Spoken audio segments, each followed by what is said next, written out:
Good day, lovely viewers. Welcome to Harry FLAX. We have an exciting story lined up for you today. What if Harry accidentally apparated into Black Widow's arms at age 5 and she adopted him as S.H.I.E.L.D's magical weapon? Your engagement means the world to us. Like, comment, and subscribe to help us grow and bring you more amazing content. Without wasting any time, let's start. Chapter 1. The boy who vanished. Gunfire cracked overhead as Natasha Romanoff pressed her back against the cold concrete wall. 3 hostiles down, 2 more around the corner, and the digital intel tucked securely in her jacket pocket. Standard extraction gone sideways, Tuesday, basically. Barton, I need that exit route now, she murmured into her comm, working on it. Your friends brought reinforcements. East corridors compromised, Clint's voice crackled back. Nat checked her widow's bites, charged and ready, and drew a breath. Going to make my own exit then. She spun around the corner, firing 2 perfectly placed shots. 1 hostile dropped. The second returned fire, forcing her into a slide across the polished floor of the Belgrade research facility. Her leg swept out, catching him behind the knee. As he fell, her fist connected with his temple. Another problem solved. The sound of boots on tile echoed down the corridor.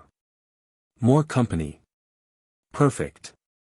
Natasha leapt to her feet, preparing to sprint for the window at the far end when the air in front of her suddenly, impossibly, rippled like heat waves over asphalt. A crack of displaced air, a flash of light, and suddenly her arms were filled with something solid and warm that hadn't existed in her reality 2 seconds ago. A child. A small, black-haired boy in clothes several sizes too large materialized directly into her arms, his green eyes wide with shock and fear. Their eyes locked for one surreal moment before Natasha's training kicked in. Questions later.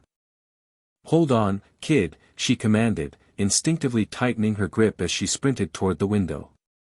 The boy buried his face against her shoulder, tiny hands clutching her tactical suit with surprising strength. Her mind raced through possibilities: hostage situation, elaborate trap, hallucinogen, but the weight of him felt undeniably real. Behind them, shouts and footsteps grew louder.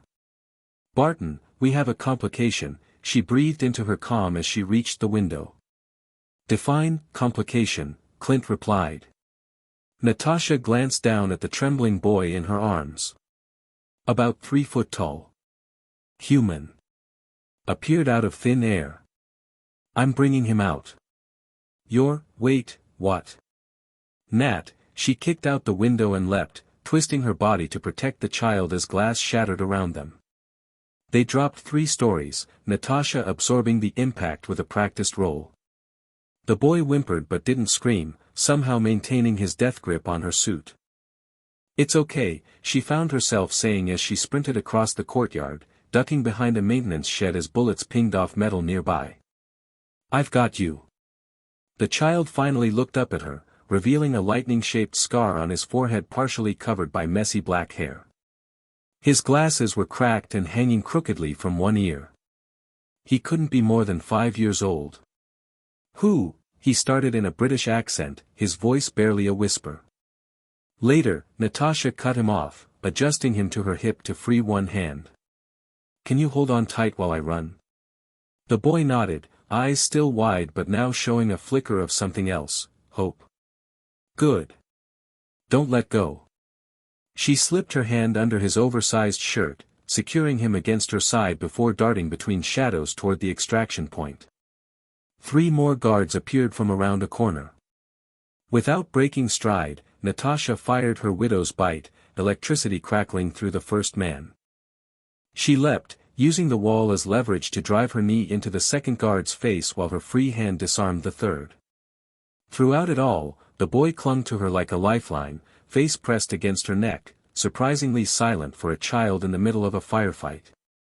Almost there, she whispered, not sure why she felt the need to reassure him. The extraction point was 2 blocks away, a nondescript apartment building with roof access where Clint would be waiting with their transport.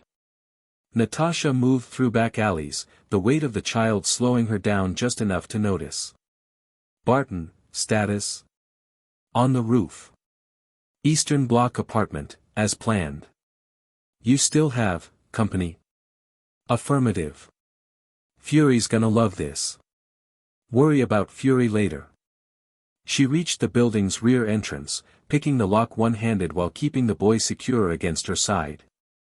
His breathing had steadied somewhat, but he remained tense, ready for whatever fresh danger might appear. Not normal for a child this age. Not normal at all. The stairwell was clear. Natasha took the steps two at a time, aware of the child adjusting his grip to make it easier for her to move. Adaptive. Smart. What's your name? She asked quietly as they climbed. A hesitation. Then, Harry. Harry, I'm Natasha. We're going somewhere safe. Another pause. The Dursleys will be angry. Dursleys? My aunt and uncle. She filed that away for later. Don't worry about them right now. When they reached the roof access door, Natasha drew her weapon again before pushing it open. Clint stood beside the Quinjet, bow in hand, expression shifting from alert to bewildered as he spotted the boy. You weren't kidding, he said, lowering his weapon slightly. Do I ever? Natasha approached, making no move to put Harry down. Area secure. For now. Our Serbian friends are regrouping, but we've got maybe 5 minutes. Clint's eyes remained fixed on the child. Hey there, buddy. Rough day. Harry's grip on Natasha tightened, and he turned his face away from Clint. Let's move, Natasha said, striding past her partner and into the Quinjet. Only once they were aboard and Clint was in the pilot's seat preparing for takeoff did she try to set Harry down on one of the bench seats. He resisted, clinging harder. Harry, she said, keeping her voice gentle but firm. I need to check if you're hurt. Can you sit here for a minute? His green eyes studied her face with an intensity no child should possess before he slowly nodded and let her set him down. His oversized clothes, practically rags, hung from his small frame. Faded bruises marked his arms, and his glasses were held together with tape. Natasha crouched in front of him while Clint got them airborne. Harry, how did you get to me back there? Harry shook his head, eyes downcast. Don't know. Uncle Vernon was. He trailed off, shoulders hunching. Was what, Harry? Angry. 'Cause I burned breakfast. His voice dropped even lower. He put me in my cupboard. Said no food for 3 days. Natasha kept her expression neutral despite the cold fury building inside her. And then what happened? I was scared. I wanted to be somewhere else. Harry looked up, confusion clear on his face. Then everything squeezed really tight, like being pushed through a tube, and I was with you. Clint called back from the cockpit. We're clear.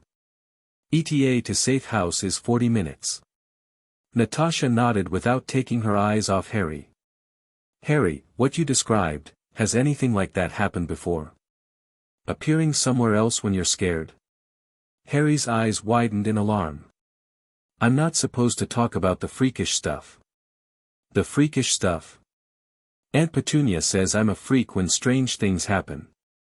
Like when my hair grew back overnight after she cut it all off. Or when I ended up on the school roof running from Dudley. Natasha's mind worked quickly through the possibilities. Teleportation. Some kind of enhanced ability. The child seemed genuinely confused and frightened by what had happened. You're not a freak, Harry, she said firmly. And you can tell me about these things. Harry stared at her as if she'd spoken in an alien language. Then his gaze shifted past her, and his eyes grew impossibly wide. We're flying. Natasha glanced over her shoulder at the cockpit viewscreen showing clouds passing by. Yes. It's an aircraft. Like in movies? Something like that. Harry's expression transformed from fear to wonder, momentarily erasing the wariness that seemed etched into his features. For the first time, he looked like a normal 5-year-old. Are you hungry? Natasha asked, remembering his mention of punishment. Harry hesitated before giving a tiny nod. She moved to the supply cabinet, keenly aware of his eyes tracking her every movement. The ration bars weren't ideal for a child, but they'd do until they reached the safe house. She unwrapped one and handed it to him. "Thank you, miss," he whispered, taking it with both hands like it was treasure. "Natasha," she corrected gently. "Or Nat." Harry took a small, careful bite, then another with increasing urgency. Natasha had to stop herself from telling him to slow down. She recognized hunger when she saw it. "Where are we going?" Harry asked between bites. "Somewhere safe. A place where we can figure out what happened and how to help you." Harry's expression clouded. "You're taking me back to the Dursleys." "No." The word came out sharper than she intended. "Not if they hurt you." Relief flashed across Harry's face before uncertainty returned. "But where will I go?" It was a good question, one Natasha didn't have an answer for yet. SHIELD protocol for enhanced individuals was clear, especially those who appeared during operations. But the protocols weren't designed for children. "Let's worry about that later," she said. "Right now, just rest." Harry nodded, finishing his ration bar and carefully folding the wrapper. The methodical way he did it, making sure not to leave a mess, spoke volumes about his home life. "Thanks," he said again, voice small but sincere. Natasha found herself reaching out to adjust his broken glasses, an unexpectedly gentle gesture that surprised even her. "You're welcome, Harry." The Belgrade Safe House was a modest two-bedroom apartment maintained by SHIELD in a quiet neighborhood. By the time they arrived, Harry had fallen asleep against Natasha's side, exhaustion finally overcoming fear and adrenaline. Clint led the way inside, sweeping rooms while Natasha carried the sleeping child. "All clear," he confirmed, holstering his weapon. She laid Harry on the couch, removed his broken glasses, and covered him with a throw blanket. In sleep, the tension left his small face, making him look painfully young and vulnerable. "So," Clint said quietly, leaning against the doorframe. "Spontaneous teleporting kid. That's a new one." "Something like that. You going to tell me why you brought him instead of calling it in from the extraction point?" Natasha met her partner's gaze steadily. "You saw the bruises, Clint." "Yeah." He sighed, running a hand through his hair. "I did. But that doesn't change protocol." Protocol didn't account for a 5-year-old appearing mid-mission. "No, but it covers enhanced individuals, which he clearly is." Natasha's eyes drifted back to Harry. "He's scared. Traumatized. Says his family punishes him for the freakish stuff that happens around him." "Sounds like abuse and an emerging enhanced ability," Clint agreed. "But Nat, what's your play here?" "We have to report this. Fury needs to know." "I'm aware. But I want to understand what we're dealing with first." Clint studied her for a long moment. "This isn't like you, getting attached." "I'm not attached," she replied automatically. "I'm being thorough." He looked unconvinced but didn't press. "I'll make the call, but I'll keep it vague. Just that we've encountered a potential enhanced minor and are evaluating the situation. That buys us a few hours before the full debrief." "Thank you." After Clint stepped into the other room to contact headquarters, Natasha took the opportunity to examine Harry more closely. His clothes were not only oversized but worn and stained. The scar on his forehead was old but distinctive, a perfect lightning bolt shape that seemed too precise to be accidental. Most concerning were the barely visible marks around his wrists, the kind that came from being grabbed too hard, too often. She knew those marks. Had worn them herself as a child. Harry stirred, eyelids fluttering. When they opened, momentary panic flashed across his face before recognition set in. "Nat," he murmured, voice thick with sleep. "I'm here," she replied, surprised by the softness in her own voice. "Where are we?" Safe house. You fell asleep on the way. Harry sat up, immediately looking for his glasses. Natasha handed them to him, watching as he carefully placed them on his face despite the cracked lens and bent frame. Are you hungry again? She asked. We can find something better than ration bars here. Harry nodded hesitantly. Could I have some water too, please? Of course. In the kitchen, Natasha found basic supplies, pasta, canned goods, bottled water. She filled a glass for Harry and began heating soup, aware of Clint's quiet conversation with Shield in the next room. When she returned to the living room, Harry was sitting up straight, hands folded in his lap, watching her with those two perceptive eyes. Here, she said, offering the water. Thank you. He took a careful sip. Are you a soldier? Natasha considered the question. Not exactly. More like, a spy. Like James Bond? A smile tugged at her lips. Something like that, but less dramatic. Harry seemed to consider this. Is that why you can fight so well? You knocked those men down really fast. Yes. I've had a lot of training. Could you teach me? The question was so earnest it caught her off guard. Teach you to fight? Harry nodded solemnly. So I can protect myself. From Dudley and his friends. They like to play Harry hunting. The casual way he mentioned being hunted by other children made something cold settle in Natasha's chest. Harry hunting. They chase me and beat me up if they catch me. He shrugged as if this was perfectly normal. I'm fast, but there's lots of them. Natasha sat beside him, careful to maintain a respectful distance. Harry, what happened today, appearing suddenly in Belgrade, have you ever gone that far before? He shook his head. Usually just up on roofs or behind dumpsters. Just to get away. And no one's ever explained to you how you do these things. Uncle Vernon says it's freakishness. That I'm unnatural. Harry's voice dropped to a whisper. My parents were freaks too, he says. That's why they died in the car crash. Car crash. When I got this. Harry pointed to his scar. I don't remember it. I was a baby. Clint returned before Natasha could respond, his expression carefully neutral. Fury wants a full report in 12 hours. Says to keep our package secure until then. Natasha nodded, noting Harry's worried glance between them. Am I in trouble? He asked quietly. No, Harry, she assured him. We just need to understand what happened today. My boss is curious, that's all. Clint approached slowly and crouched to Harry's eye level. Hey there. I'm Clint. I work with Natasha. Harry regarded him warily. Hello.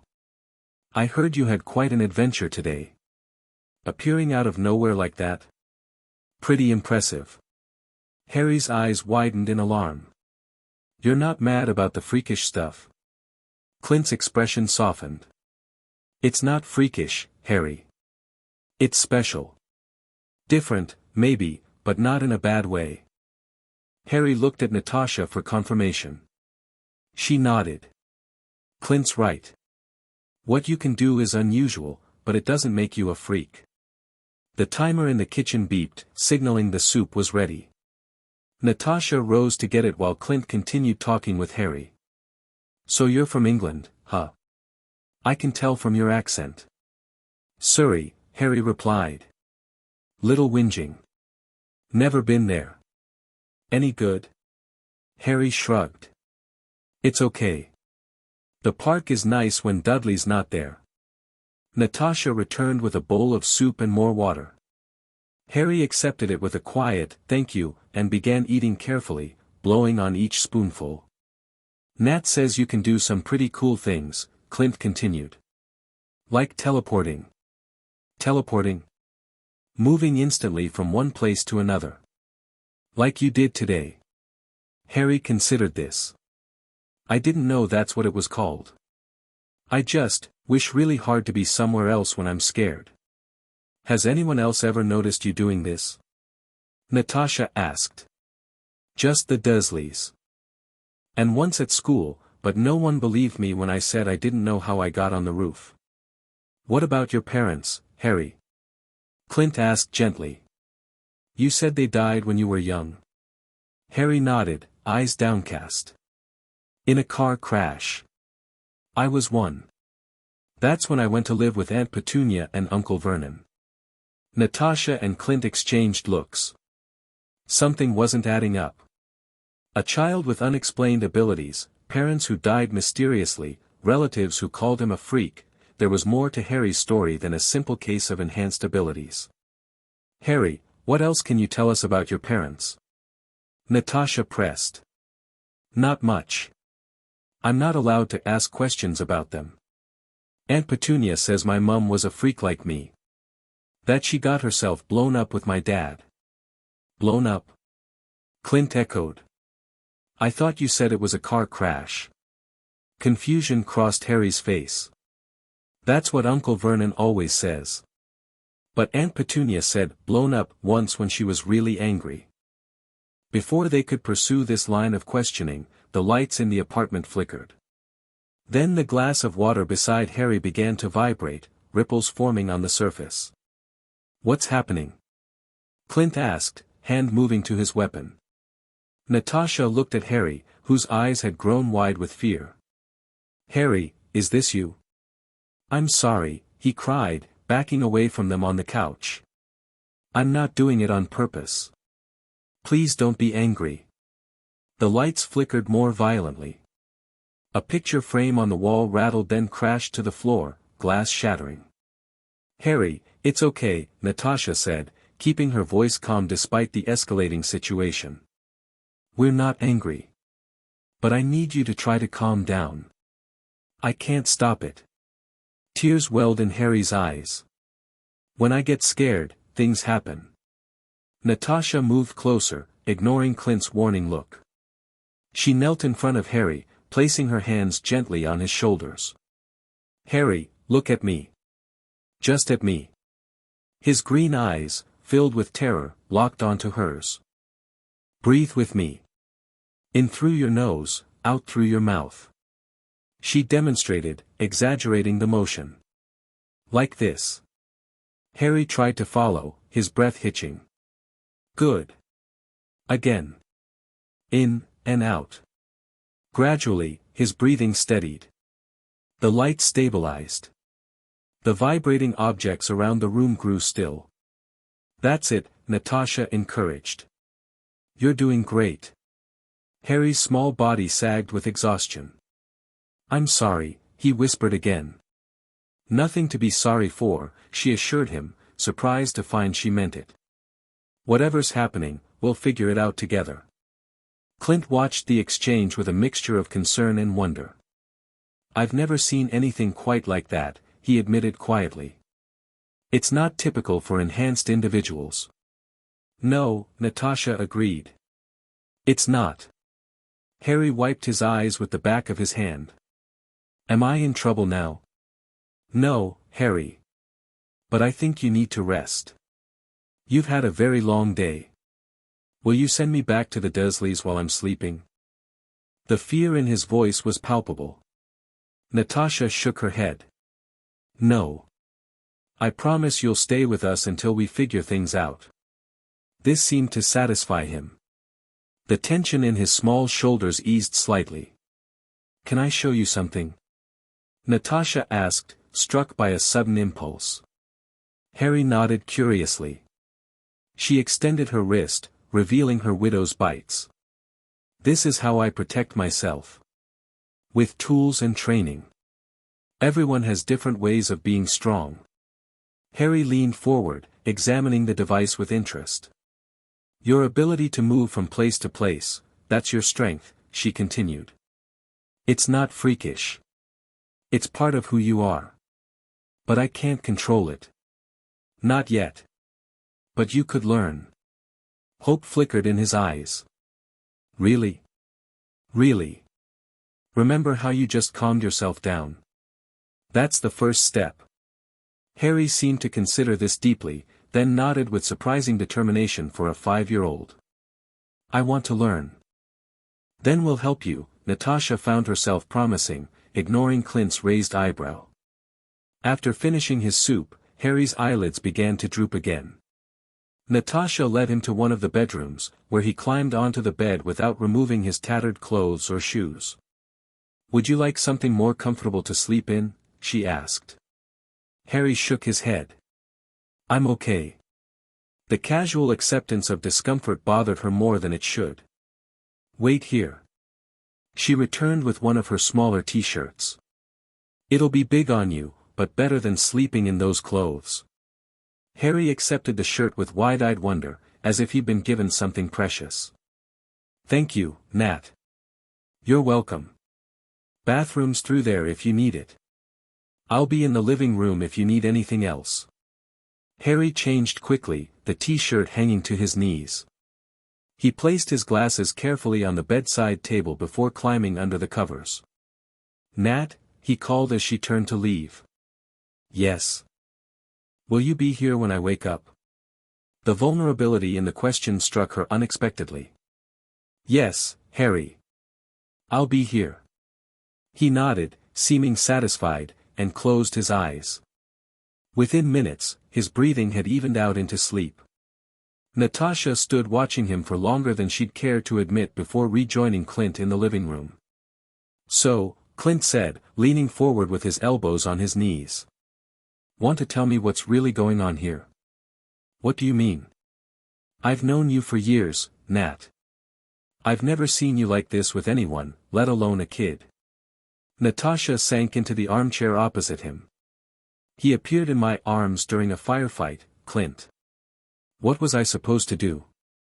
Standard protocol would be to hand him over to local authorities or bring him directly to S.H.I.E.L.D. for evaluation.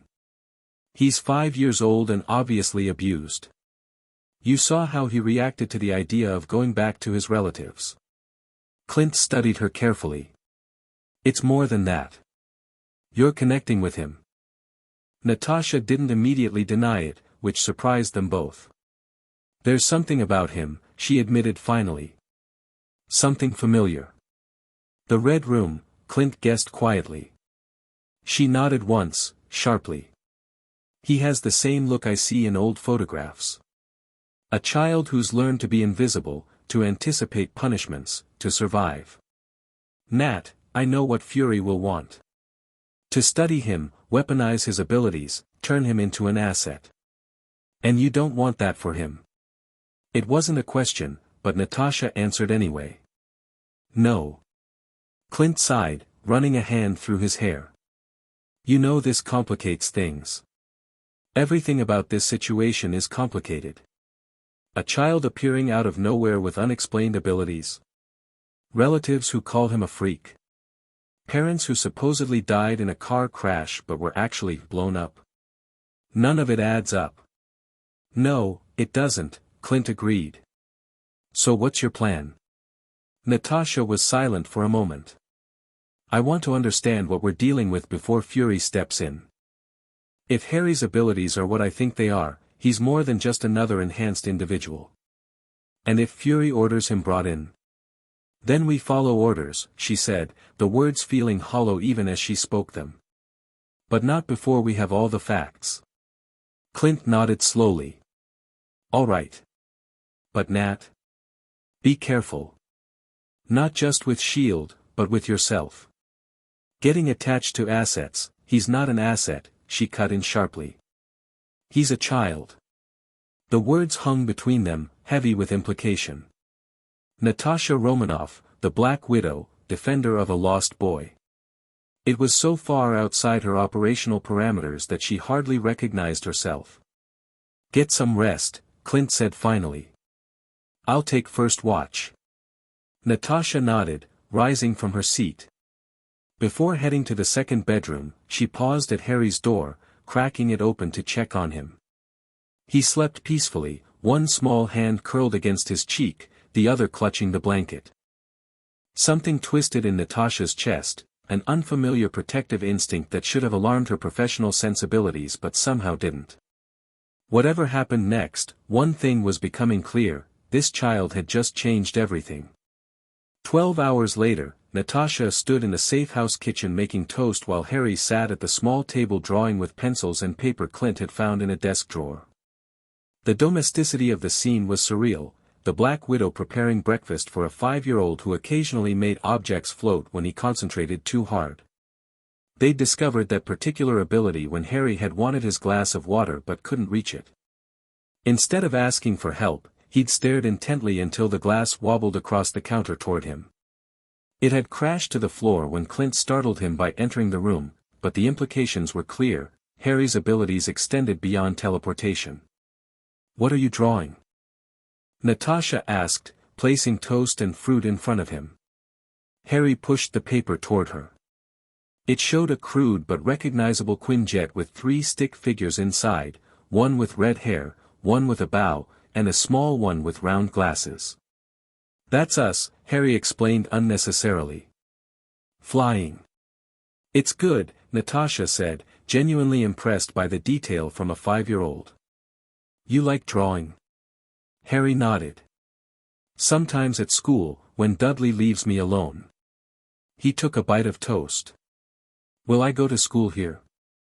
The innocent question caught Natasha off guard. She hadn't thought that far ahead, hadn't allowed herself to. "We're still figuring things out, Harry." His face fell slightly, but he nodded with that too adult understanding. "Okay."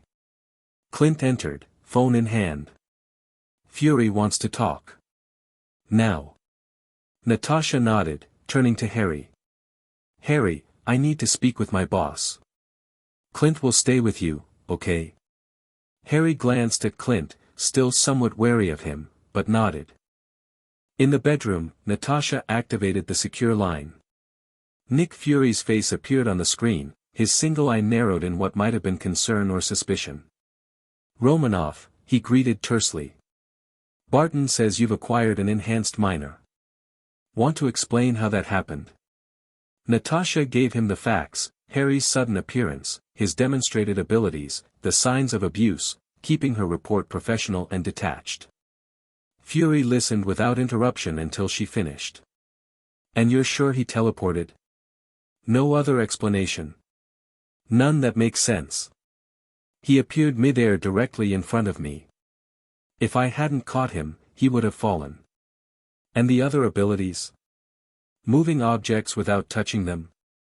Demonstrated several times since we've had him. It seems to be triggered by emotion or strong concentration." Fury leaned forward. "I'm sending a team. We need to bring him in for evaluation." The word sent an unexpected chill through Natasha. "Sir, he's 5 years old and traumatized. A shield facility would only frighten him further. This isn't about his comfort, Romanoff. It's about understanding a potentially significant enhanced individual. With respect, sir, gaining his trust has been crucial to learning what he can do. If we treat him like a lab specimen, we'll lose that." Fury's eye narrowed further. "You're getting soft, Romanoff." "I'm being strategic," she countered. Harry responds to kindness. His abilities manifest more clearly when he feels safe. A long pause followed as Fury considered this. "What do you propose?" "Let me continue working with him. Bring in only essential personnel for evaluation, medical, basic powers assessment. Keep it low-key. And if his abilities prove dangerous, then we adjust accordingly. But right now, he's just a scared kid who doesn't understand what's happening to him." Fury's expression remained impassive. "There's something you're not telling me, Romanoff." Natasha hesitated, then decided on the truth. "His family situation concerns me. The abuse is clear, but there's more. His parents died under suspicious circumstances when he was an infant. The relatives he lives with call his abilities freakishness and punish him for it. They've convinced him he's abnormal." "You think there's a connection?" "I think there's more to his story than we know." Fury sighed, the sound crackling through the connection. "Fine. 3 days. You work with him, get what information you can. Then we bring him in, gently, for proper evaluation. After that, we'll determine next steps. Thank you, sir. Don't make me regret this, Romanov. And Natasha? The use of her first name caught her attention. Don't get attached. He's not yours to keep. The call ended before she could respond, leaving her staring at a blank screen. The warning echoed in her mind as she returned to the kitchen, where she found Harry showing Clint how he could make a pencil roll across the table without touching it. See? Harry was saying, his face scrunched in concentration as the pencil wobbled forward. If I think really hard about it moving, sometimes it does. That's pretty cool, buddy, Clint replied, genuine amazement in his voice. Harry looked up as Natasha entered. Nat. Look what I can do when I'm not scared. He demonstrated again, this time making the pencil roll in a complete circle. Very impressive, she said, smiling despite herself. You're getting better at controlling it. Harry beamed, clearly proud. Clint says I'm like the characters in Star Wars. Using the Force. Is that right? Natasha raised an eyebrow at Clint, who shrugged. Kid needed a reference point. What did your boss say? Harry asked, suddenly serious. Am I in trouble? Natasha sat beside him. No trouble. But some other people like us want to meet you in a few days. Doctors who can help us understand your abilities better. Fear flashed across Harry's face. Like experiments? No, she said firmly. No experiments. Just talking, maybe some simple tests to see what you can do. I'll be with you the whole time. Harry studied her face, searching for deception. Finding none, he nodded slowly. Okay. If you stay with me. I promise. The words came easily, too easily for someone whose life had been built on lies and manipulations. Clint cleared his throat. I'm going to check the perimeter. Back in 15. After he left, Harry pushed his drawing aside and looked at Natasha seriously. Nat, am I going to go back to the Dursleys? The direct question demanded an honest answer. I don't know yet, Harry. But I promise we won't send you back if they hurt you. They don't hit me much, Harry said matter-of-factly. Just Uncle Vernon sometimes when he's really angry. Mostly they just don't feed me and make me stay in my cupboard. Your cupboard? Under the stairs. That's my room. Natasha kept her expression neutral despite the anger building inside her. You sleep in a cupboard under the stairs? Harry nodded as if this were perfectly normal. It's not so bad. I have a mattress and a shelf for my soldiers. Harry, Natasha said carefully, children aren't supposed to live in cupboards. They should have proper beds, enough food, and adults who care for them. Harry blinked at her, clearly processing this information. Oh, he said finally. Like Dudley has. Who's Dudley? My cousin. Aunt Petunia and Uncle Vernon's son. He has 2 bedrooms, one for sleeping and one for his broken toys. The contrast was so stark, so blatantly abusive that Natasha found herself at a loss for words. How did you explain to a 5-year-old that his entire concept of normal family life was deeply twisted? Harry, she began again, choosing her words carefully. What your aunt and uncle are doing isn't right. It's not how children should be treated. Harry considered this. Is that why I got sent to you? Because they're bad at taking care of me?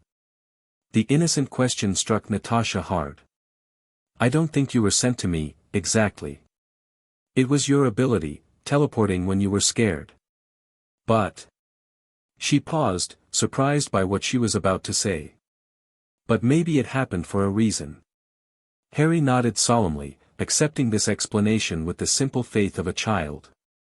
I'm glad it was you who caught me, he said. You're nice. And you can fight the bad men. Before Natasha could respond, the lights in the apartment flickered again. A low hum filled the air, and the temperature seemed to drop several degrees. "Harry?" she asked, instantly alert. "Is this you?" He shook his head, eyes wide. "No. It feels different." He suddenly clutched his forehead, wincing. "My scar hurts." The windows rattled in their frames. Outside, the sky darkened as if a storm were moving in, though the weather had been clear moments before. Natasha stood, moving protectively in front of Harry.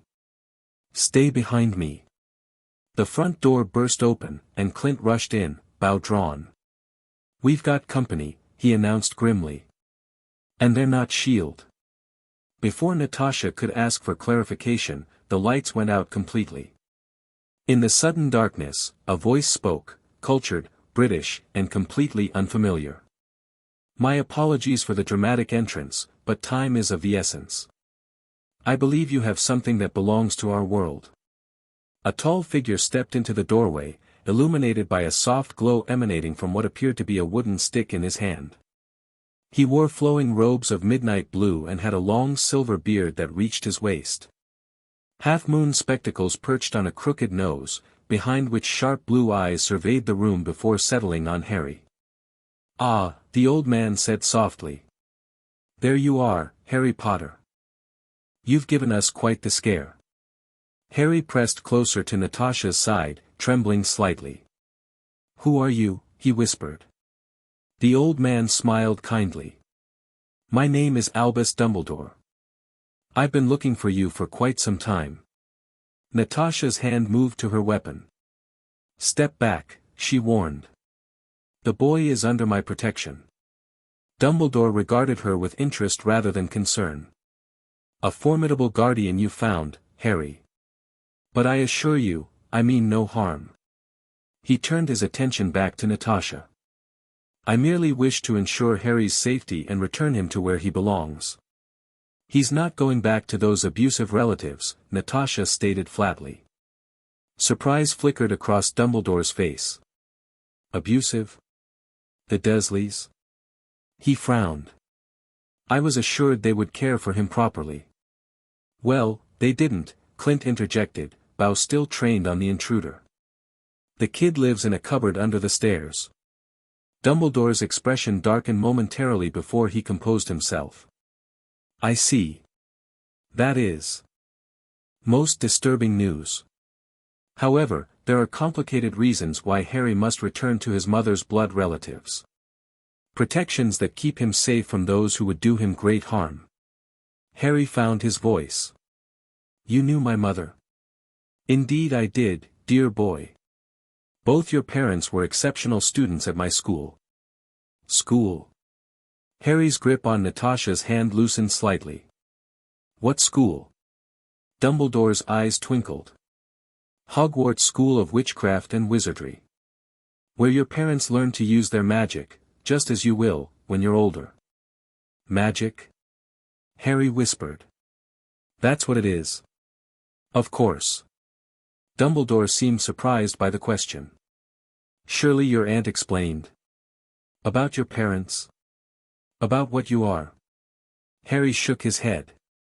"They said my parents died in a car crash. That I'm a freak." Something like genuine anger flashed across Dumbledore's face before he controlled it.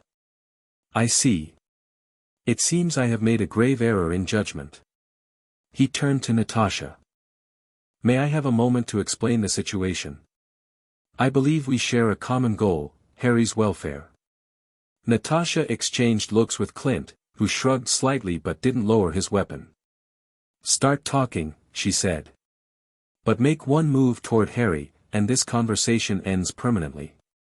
Dumbledore nodded, seemingly untroubled by the threat. With a wave of his stick, the lights came back on. Another wave conjured a comfortable armchair out of thin air, into which he settled. "Harry," he began gently, "you are a wizard, born to a witch and wizard who were among the brightest of their generation. Your mother, Lily, was extraordinarily talented at charms and potions. Your father, James, was a natural at transfiguration and flying. They did not die in a car crash. They were murdered by a very dark wizard who then tried to kill you as well. Harry's hand unconsciously moved to the scar on his forehead. Yes, Dumbledore confirmed. That scar is where the killing curse struck you. And remarkably, inexplicably, you survived it, the only person ever to do so. The curse rebounded upon its caster, and you became known in our world as the boy who lived. Natasha listened with growing skepticism. Magic? Dark wizards? Killing curses? Yet she couldn't deny the evidence of her own eyes. The old man had appeared out of nowhere, conjured light from a stick, created furniture from nothing. Why would someone try to kill a baby, she asked, voicing the most practical question first. Dumbledore's expression grew solemn. There was a prophecy. Its exact contents remained secret, but Voldemort, the dark wizard in question, believed Harry was destined to be his downfall. He sought to eliminate the threat before it could mature. Voldemort, Harry repeated quietly. That's who killed my parents. Yes, Harry. And many others. He was the darkest wizard of our time, leading a campaign of terror and violence against those he deemed unworthy of magical powers. But he's gone now? Clint asked, still maintaining his defensive stance. Dumbledore hesitated. Most believe so. I have reasons to think otherwise. Natasha's protective instinct sharpened. You think he'll come after Harry again? Eventually, yes. Which is why the blood protection at his aunt's home is so crucial. As long as Harry can call home the place where his mother's blood dwells, Voldemort cannot touch him there. Some protection, Clint scoffed. Kids half-starved and living in a cupboard. Dumbledore sighed heavily. I had hoped Petunia would overcome her jealousy of her sister's magical abilities. That she would see Harry as family rather than a reminder of what she could never be. Well, she didn't, Natasha said flatly. So that protection is worthless if it's killing him slowly instead. Not worthless, but perhaps in need of modification. Dumbledore turned his attention to Harry, who had been following the conversation with wide-eyed intensity. Harry, I owe you an apology. I left you with the Dursleys believing they would, at minimum, provide you with proper care. It seems I was gravely mistaken. Harry stared at the old wizard. Sir, are you really magical? Like in stories? A gentle smile crossed Dumbledore's face. Indeed, Harry. As are you. He waved his wand, and suddenly butterflies of light appeared, fluttering around Harry's head. Harry gasped, reaching out to touch one.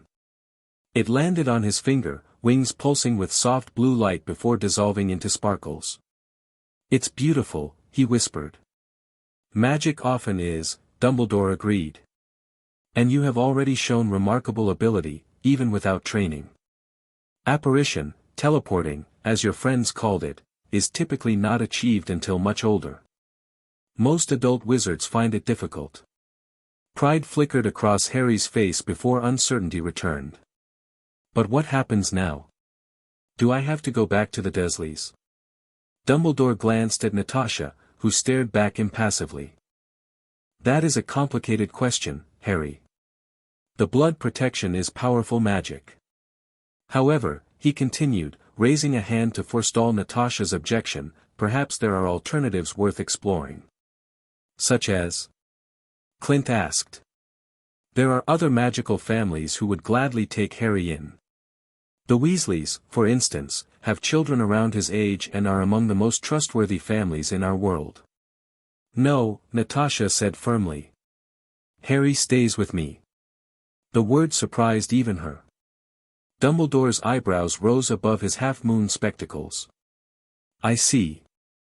That is, an unexpected proposal, Miss Romanoff. Natasha Romanoff. Miss Romanoff, while I appreciate your concern for Harry, there are practical considerations. You are, I assume, a muggle, a non-magical person. Raising a magical child presents unique challenges. I've faced worse challenges, Natasha replied coolly. And Harry trusts me. Harry nodded emphatically, shifting closer to her side. I want to stay with Nat. Dumbledore studied them both with those penetrating blue eyes. The magical world can be dangerous, Miss Romanoff. Particularly for Harry, given his history. So can my world, she countered. The difference is, I'm trained to handle those dangers. Perhaps, Dumbledore said thoughtfully, there is a compromise to be reached. A solution that provides Harry with both the blood protection and a guardian better suited to his needs. He turned to Harry. Would you mind, dear boy, if I spoke privately with Miss Romanoff for a moment? Harry looked at Natasha questioningly. She nodded. It's okay. Clint will stay with you. Once they moved to the adjacent room, Dumbledore cast a spell that created a shimmering barrier at the doorway. For privacy, he explained. Though your colleague seems most protective as well. What do you want? Natasha asked directly. To understand your interest in Harry. You've known him less than a day, yet you're prepared to take responsibility for him. Why? The question was reasonable, but Natasha found herself struggling to articulate an answer that made sense even to herself. He needs protection, she said finally. Real protection, not the kind that leaves him hungry and sleeping in a cupboard. And you believe you can provide this protection? Yes. Dumbledore regarded her thoughtfully. You're not a typical muggle, are you, Miss Romanoff? No more than you're a typical wizard, I'd guess. A smile tugged at his beard. Quite right. I sense you are someone accustomed to secrets, to moving between worlds unseen. He paused. Harry has an extraordinary destiny ahead of him. The attempt on his life was no accident, and I fear it was not the last danger he will face. You're saying someone will come after him again? Eventually, yes. Voldemort's followers remain at large, and many would gladly harm the boy who caused their master's downfall. Natasha considered this. Then he needs more than magical protection. He needs training. Awareness. Skills to defend himself. Indeed. But he also needs his magical heritage. To deny him that would be to deny a fundamental part of who he is. I'm not suggesting denying it. I'm suggesting supplementing it. Dumbledore stroked his beard thoughtfully. Perhaps there is wisdom in that approach. The blood protection could potentially be maintained through regular contact with his aunt, rather than permanent residence. And his magical education? When he turns 11, he will receive an invitation to Hogwarts, as all magical children do. Until then, arrangements could be made for a magical tutor to visit periodically. Natasha nodded. It was a start. And what about your people? Will they accept a non-magical guardian for the boy who lived? Some will object, Dumbledore admitted. But as chief warlock of the Wizengamot, our High Court, I have considerable influence in such matters. Particularly if I explain that this arrangement serves Harry's best interests. And does it? In your opinion? Dumbledore studied her for a long moment. You are not what I expected to find when I traced Harry's magical signature to this location. But perhaps you are exactly what he needs, someone who sees him as Harry first, not as a symbol or a weapon or a burden. The assessment was more insightful than Natasha had expected. I have one condition, she said. No one takes him without going through me first. Not your magical government, not his relatives, not anyone. That may prove challenging to enforce in all circumstances. Try me. Amusement twinkled in Dumbledore's eyes. I believe you would be formidable indeed, Miss Romanoff. Very well. I accept your condition, with one of my own. Harry must maintain some connection to the magical world.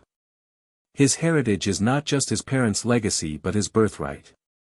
Agreed. Then it seems we have the beginnings of an arrangement. Dumbledore waved his wand, dissolving the privacy barrier. There is much to discuss regarding the practical aspects, but that can wait until Harry's immediate situation is resolved. They returned to find Harry showing Clint how he could make a pencil float a few inches above the table, his face scrunched in concentration. "I see you're already practicing, Harry," Dumbledore said approvingly. Harry let the pencil drop, looking anxious. "Is it okay? I'm not in trouble." "Not at all. That's precisely what young wizards should be doing, exploring their abilities." "Harry," Natasha said, sitting beside him. "Professor Dumbledore and I have been talking about where you'll stay." Fear flickered across his face. "Do I have to go back?" "No," she said firmly. "You're not going back to the cupboard. If you want, you can stay with me." Hope and disbelief warred in his expression. "Really? I can stay with you? Really? There will be some details to work out, some people to talk to, but yes." Harry launched himself at her, thin arms wrapping around her neck in a fierce hug. Natasha froze momentarily, unaccustomed to such open affection, before carefully returning the embrace. "Thank you," he whispered against her shoulder. Over Harry's head, Natasha met Dumbledore's gaze. The old wizard nodded slightly, a sad smile playing at his lips. "Mr. Barton," Dumbledore addressed Clint, who had lowered his bow but remained watchful. "May I ask what organization you and Miss Romanoff represent?" Clint glanced at Natasha, who nodded slightly. "SHIELD. Strategic Homeland Intervention, Enforcement and Logistics Division." "Ah." Dumbledore's eyes twinkled. "You do love your acronyms in the Muggle world. And does this shield have an interest in magical matters?" "Not specifically," Clint replied carefully. "But we deal with enhanced individuals and unusual phenomena." "I see. Then perhaps I should speak with your director as well. There are matters of security and secrecy that must be addressed if Harry is to live in your world while maintaining ties to ours." Natasha felt Harry tense in her arms. "It's okay," she murmured. "I won't let them take you away."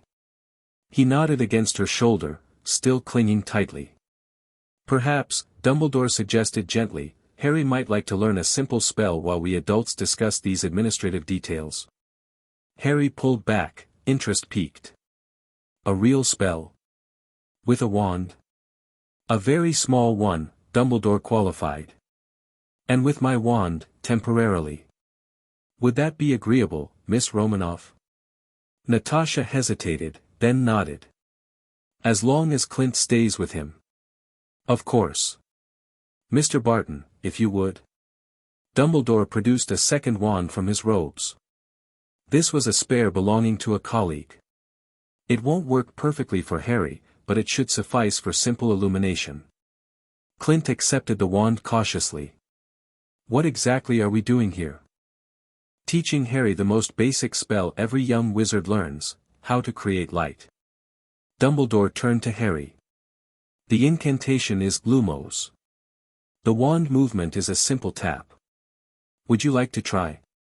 Harry nodded eagerly, carefully taking the wand Dumbledore offered.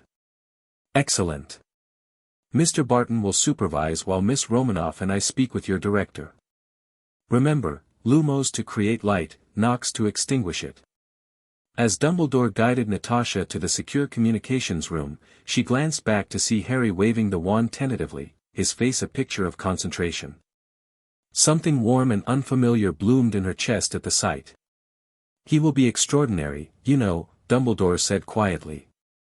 "With the right guidance." "He already is," Natasha replied.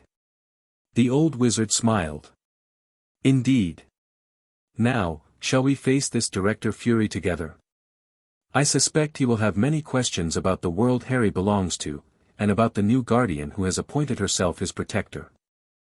Natasha straightened her shoulders, already formulating arguments, contingencies, and if necessary, extraction plans. Harry wasn't going back to those who had hurt him. Not while she drew breath. "Let's do this," she said. The conversation with Fury went about as well as expected, initial disbelief, followed by wary acceptance when Dumbledore demonstrated irrefutable evidence of magic, culminating in grudging agreement to a highly classified arrangement.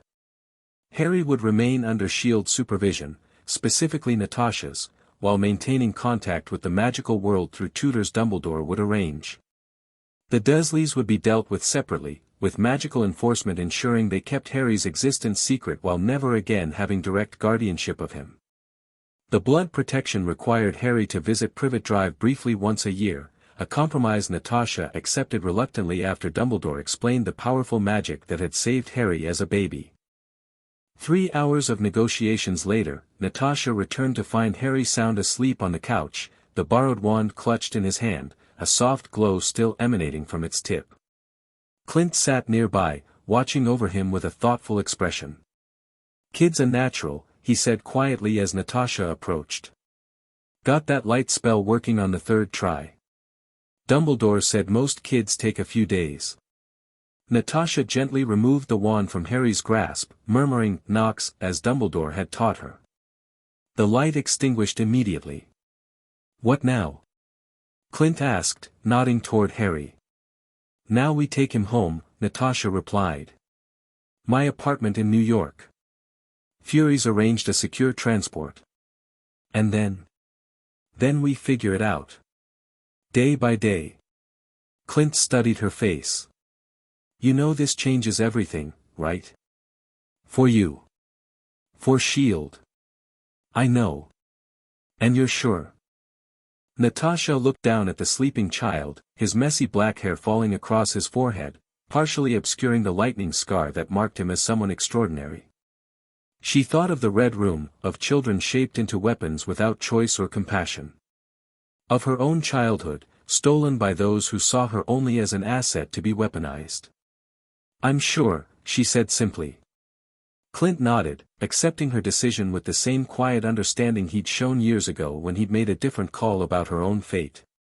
"Then I've got your back. Both of you. Thank you." Dumbledore returned, his robe swishing softly against the floor. "The arrangements are made. S.H.I.E.L.D. will maintain official custody in the Muggle world, while I will oversee Harry's magical interests until he comes of age.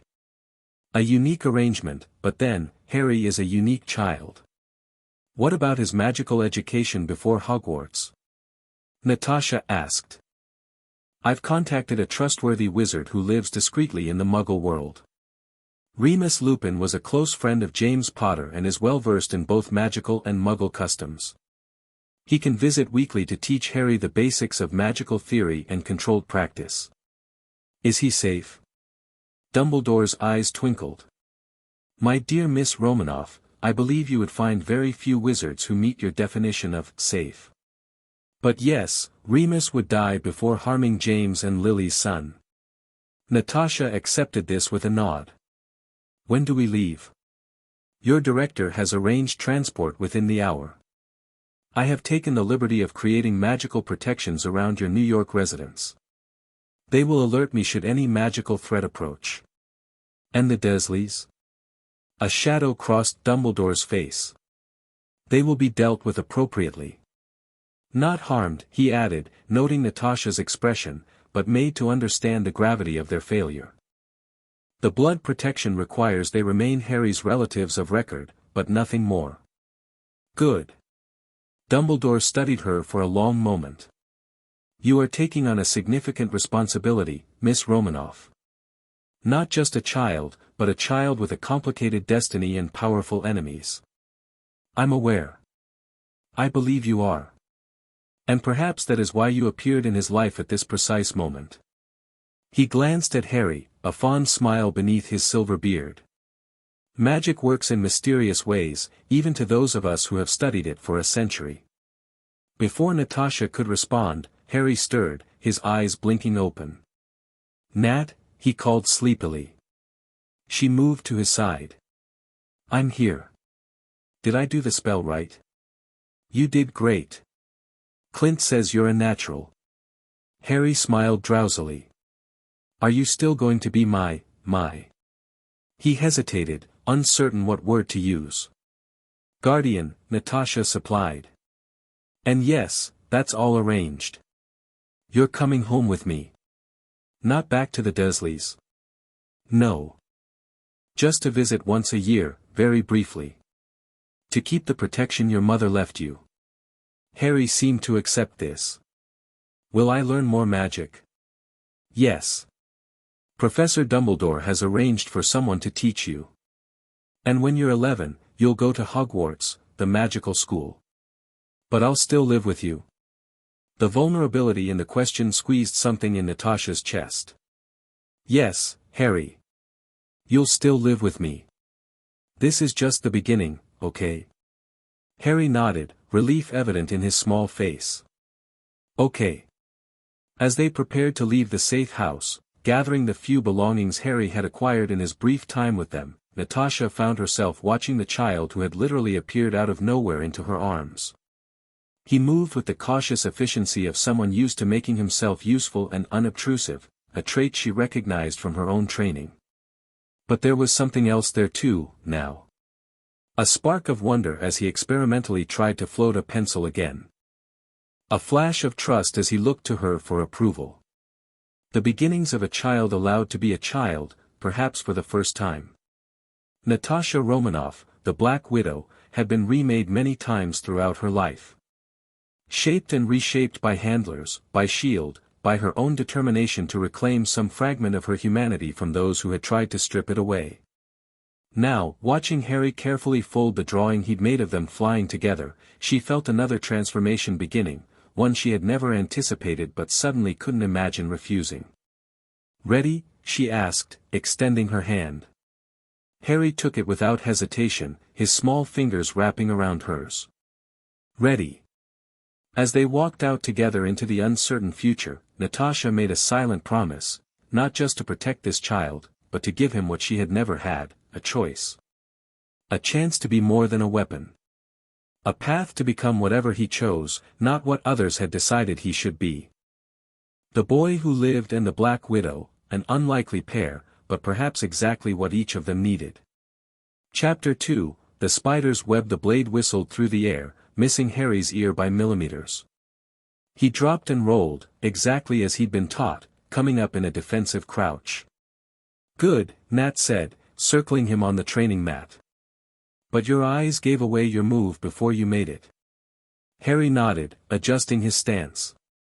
At 7 years old, he was still small for his age, but 2 years of proper nutrition and training had transformed the frightened, malnourished boy into a quick, agile child with sharp green eyes that missed little. Again, Nat instructed, resetting her position. They circled each other on the private S.H.I.E.L.D. training floor. Harry feinted left, then sprang right, aiming a precise strike at Nat's midsection. She blocked, but he'd anticipated this, using her counter-movement to slide past her guard and tag her side with his practice knife. "Point," he said, grinning. Nat's eyebrow rose. "Getting cocky?" "Not cocky. Confident." Harry's smile widened. "Like you taught me." "So I did." Nat ruffled his perpetually messy hair. "One more round, then homework." Harry groaned. "But we just started. We've been at it for 2 hours, and Remus is coming tomorrow." "Have you finished the magical theory readings?" "Almost." "Almost isn't finished." Harry sighed dramatically but nodded. In the 2 years since his accidental apparition into Nat's arms, he'd adjusted to the rhythm of his unusual life, combat training with Natasha, magical lessons with Remus Lupin, occasional visits to S.H.I.E.L.D. headquarters, and carefully supervised playdates with Clint's kids. They reset their positions on the mat. Harry studied Nat's stance, looking for any tell that might give away her first move. Her face revealed nothing, as usual. He'd learned more from trying to read Natasha Romanoff than from any training manual. She moved, a flash of speed that still sometimes caught him off guard, but Harry reacted on instinct, dropping beneath her strike and pivoting. Not quite fast enough. Nat's hand tapped the back of his neck. "Dead," she said simply. "I saw it coming," Harry protested. "I just couldn't move fast enough." Speed comes with growth and practice. The important thing is you saw it. Nat helped him up. "You're getting better. Much better than most 7-year-olds. Most 7-year-olds don't have the Black Widow as their mom, Harry replied, the word "mom" still feeling new on his tongue. Nat's expression softened almost imperceptibly, a change only Harry and perhaps Clint would notice. Go shower. Then magical theory until dinner. Harry nodded, gathering his training gear. Their apartment in New York had been extensively modified over the past 2 years, one bedroom converted to a small training space, heavy wards installed by Professor Dumbledore, and a secure room for Harry's growing collection of magical books and supplies. Under the shower's hot spray, Harry closed his eyes and practiced the mental exercises Remus had taught him for controlling accidental magic. 2 years ago, his emotions would trigger unpredictable bursts of magic, levitating objects when excited, shattering glass when frightened, even turning a S.H.I.E.L.D. agent's hair blue when the man had spoken rudely to Nat. Now he could channel that energy, direct it with increasing precision. He held out his hand, palm up, concentrating on his magical core as Remus described it. A small ball of light appeared, floating just above his skin. Harry smiled, adding more power until the light brightened, illuminating the entire shower stall. Harry. Nat called from outside the bathroom. Phone's for you. Clint's kids. The light winked out as Harry's concentration broke. Coming, he shouted, quickly rinsing off and pulling on fresh clothes. He took the secure phone from Nat in the kitchen. Hello. Harry. Cooper Barton's voice came through. Dad says we can come visit next weekend. Can we go to the museum again? The one with the dinosaurs? If Nat says it's okay, Harry replied, glancing at her questioningly. Nat nodded. Security's already arranged. Awesome. Lila wants to talk to you too. There was a shuffling sound, then Clint's daughter came on the line. Harry. I lost another tooth. The tooth fairy gave me $5. That's great, Lila, Harry said, smiling at her excitement. At 5 years old, Lila was the most talkative person he knew. Do wizards have tooth fairies too? Harry laughed. I don't know. I'll ask Remus tomorrow. After finishing the call, Harry settled at the kitchen table with his magical theory book. Nat worked nearby, reviewing mission files while occasionally checking his progress. This was their normal, comfortable, secure, and entirely unlike the life he'd known with the Dursleys. Nat? Harry asked, looking up from a particularly confusing passage about transfiguration theory. Why can't I do wand magic yet? Remus always says I'm not ready. Nat set down her tablet. You know the rules in the magical world. Underage wizards aren't supposed to use wands outside school.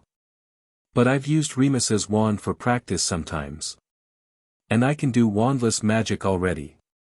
To demonstrate, Harry focused on his pencil, making it rise and twirl in the air. That's different. Controlled wandless magic is rare, even for adult wizards. But wand magic is more powerful, more precise. And more dangerous. Harry guessed. Nat nodded. Remus and Dumbledore want to make sure you're ready, mentally and emotionally. Magic responds to intent, remember? I know.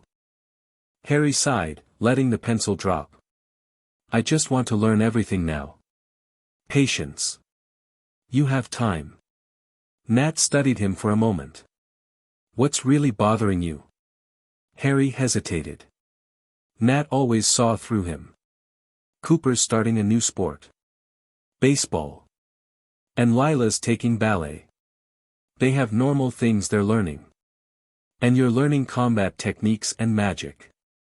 Nat's voice was neutral. Do you want to play baseball instead? No. I like what we do. Harry frowned, struggling to articulate his feelings. It's just, sometimes I wonder what it would be like. To be normal. Nat was silent for a long moment. Normal is relative, Harry. The Barton kids have a more conventional life, yes. But they also have a father who disappears on classified missions. No life is truly normal. I guess. Harry poked at his book. Remus says my parents were really good at magic. Especially my dad at Transfiguration. You miss them, Nat observed. Even though you never knew them. Is that weird? No. It's human. Nat reached over and closed his book. I think we need ice cream for this conversation. Harry perked up immediately. Rocky Road? Is there any other kind worth eating? 20 minutes later, they sat on their apartment balcony with ice cream bowls, looking out at the New York skyline as twilight settled over the city. Harry's legs dangled between the railings, too short to reach the floor. Your parents would be proud of you, Nat said quietly. Not just of your magic or your training, but of who you are. Harry licked his spoon. How do you know? You never met them. Because I know you. And good people raise good children. Usually. Something dark flickered across her face, a shadow Harry had learned to recognize when she thought about her own past. Remus says I have my mom's eyes, Harry offered. And my dad's unruly hair. The hair is definitely a Potter trait, Nat agreed, ruffling it affectionately. Dumbledore showed me some old photos. Your father looked like he'd never met a comb. Harry laughed. Will I get to see those photos? Next time Dumbledore visits. He's bringing a magical album that belonged to your parents. They ate in comfortable silence for a while, watching the city lights come on. These quiet moments with Nat were among Harry's favorites. No training, no lessons, just being together. Can I try something? Harry asked suddenly. With magic? Nat raised an eyebrow. What exactly? Something I've been practicing. It's not dangerous, I promise. After a considering look, she nodded. All right. Show me. Harry set down his empty bowl and closed his eyes, concentrating. He'd been working on this privately for weeks, wanting to surprise her. Slowly, he extended his hands, feeling for the magical energy around them. According to Remus, all living things had an aura, a signature he could learn to sense. Nat's was distinctive, cool, controlled, with unexpected depths of warmth hidden beneath layers of discipline. Harry reached for it with his magic, not to manipulate but to harmonize with. He visualized what he wanted, shaped his intent with careful precision, then released his magic. Tiny points of light appeared in the air between them, floating, glowing specks that drifted like fireflies. They swirled in gentle patterns, gradually forming a shape, a delicate spider's web of light. Nat watched, her face softening with rare, unguarded wonder. The lights reflected in her eyes as the web expanded, filling the space above their balcony with a constellation of Harry's creation. It's beautiful, she said softly. Where did you learn this? Nowhere. I just thought of it. Harry maintained his concentration, adding more detail to the web. Remus said magic responds to imagination and intent. I wanted to make something for you. Something beautiful. The admission cost him some control, several lights flickered, but he steadied the pattern. The web hung suspended above them, illuminating the night. The spider's web, Nat murmured. Clever. Harry grinned, pleased she'd caught the reference to her code name. I can hold it for about 3 minutes before it gets too hard. It's perfect, Harry. Her voice held a warmth few people ever heard from the Black Widow. Thank you. When the lights finally faded, Harry slumped back in his chair, tired but satisfied. Creating and maintaining the complex magical construct had taken considerable concentration. That was advanced magic, Nat observed. Does Remus know you can do that? Harry shook his head. I wanted to show you first. She studied him thoughtfully. Your control is improving. But no experimenting with new magic without supervision, understood? Some magical effects can be unpredictable. Yes, Nat. Harry collected their empty bowls. But you liked it, right? I did. She stood, smoothing his hair. Very much. Now, bedtime. We have training with Clint tomorrow morning, then Remus in the afternoon. As Harry brushed his teeth and changed into pajamas, he reflected on how different his life was from the cupboard under the stairs. Here, his abilities were nurtured, not punished.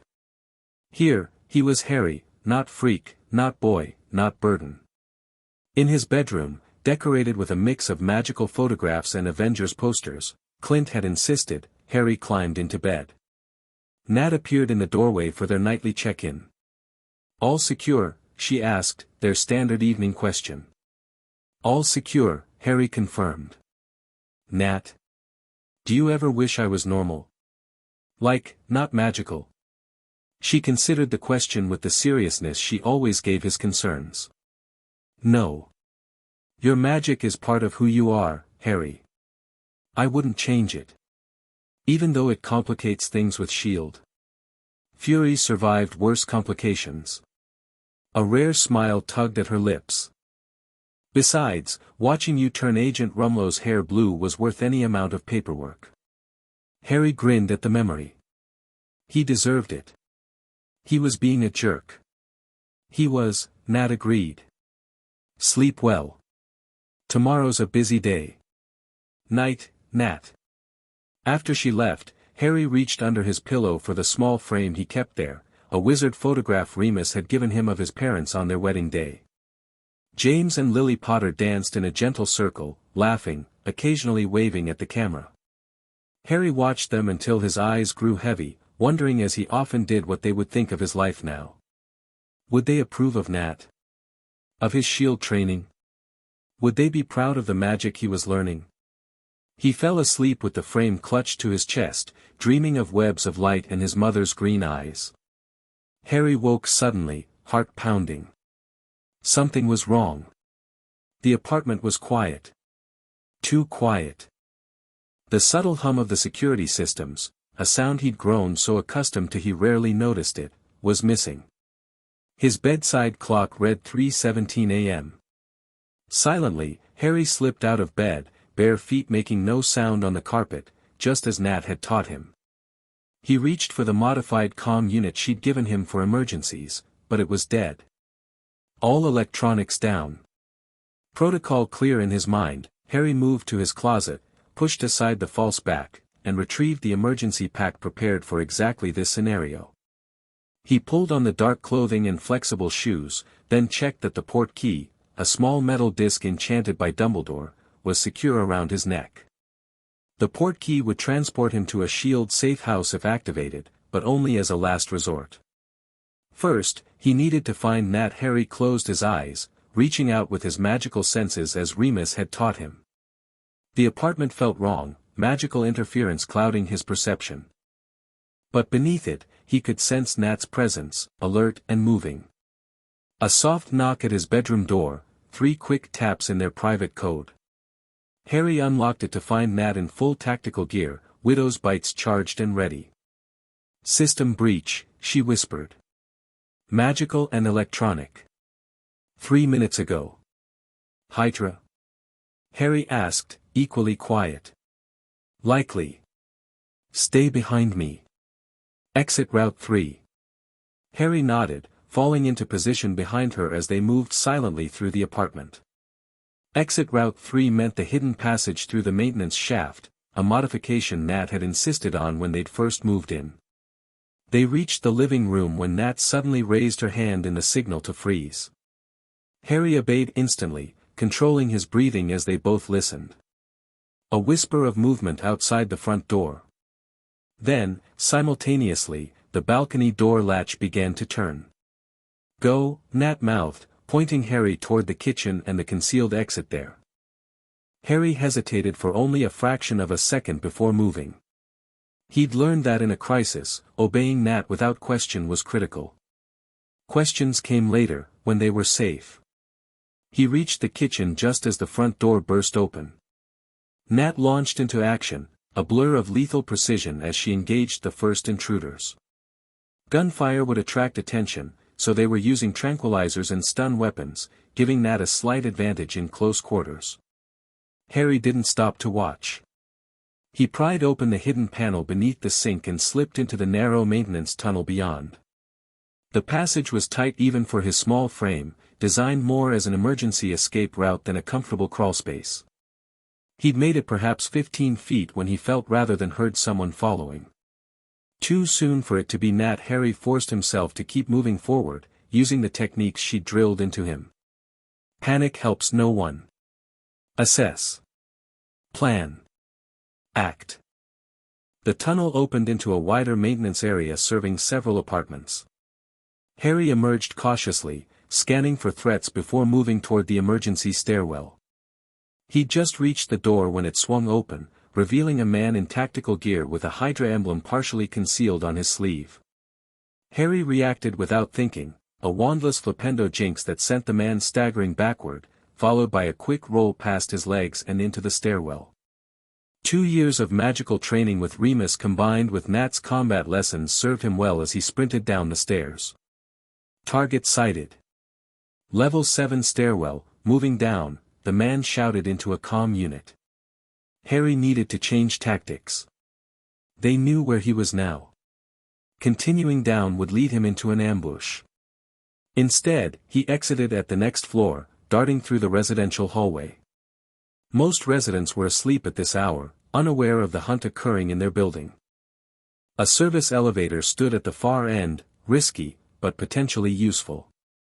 Harry called the elevator, then deliberately scuffed his shoe on the floor and dropped a coin from his emergency pack before ducking into a recessed doorway.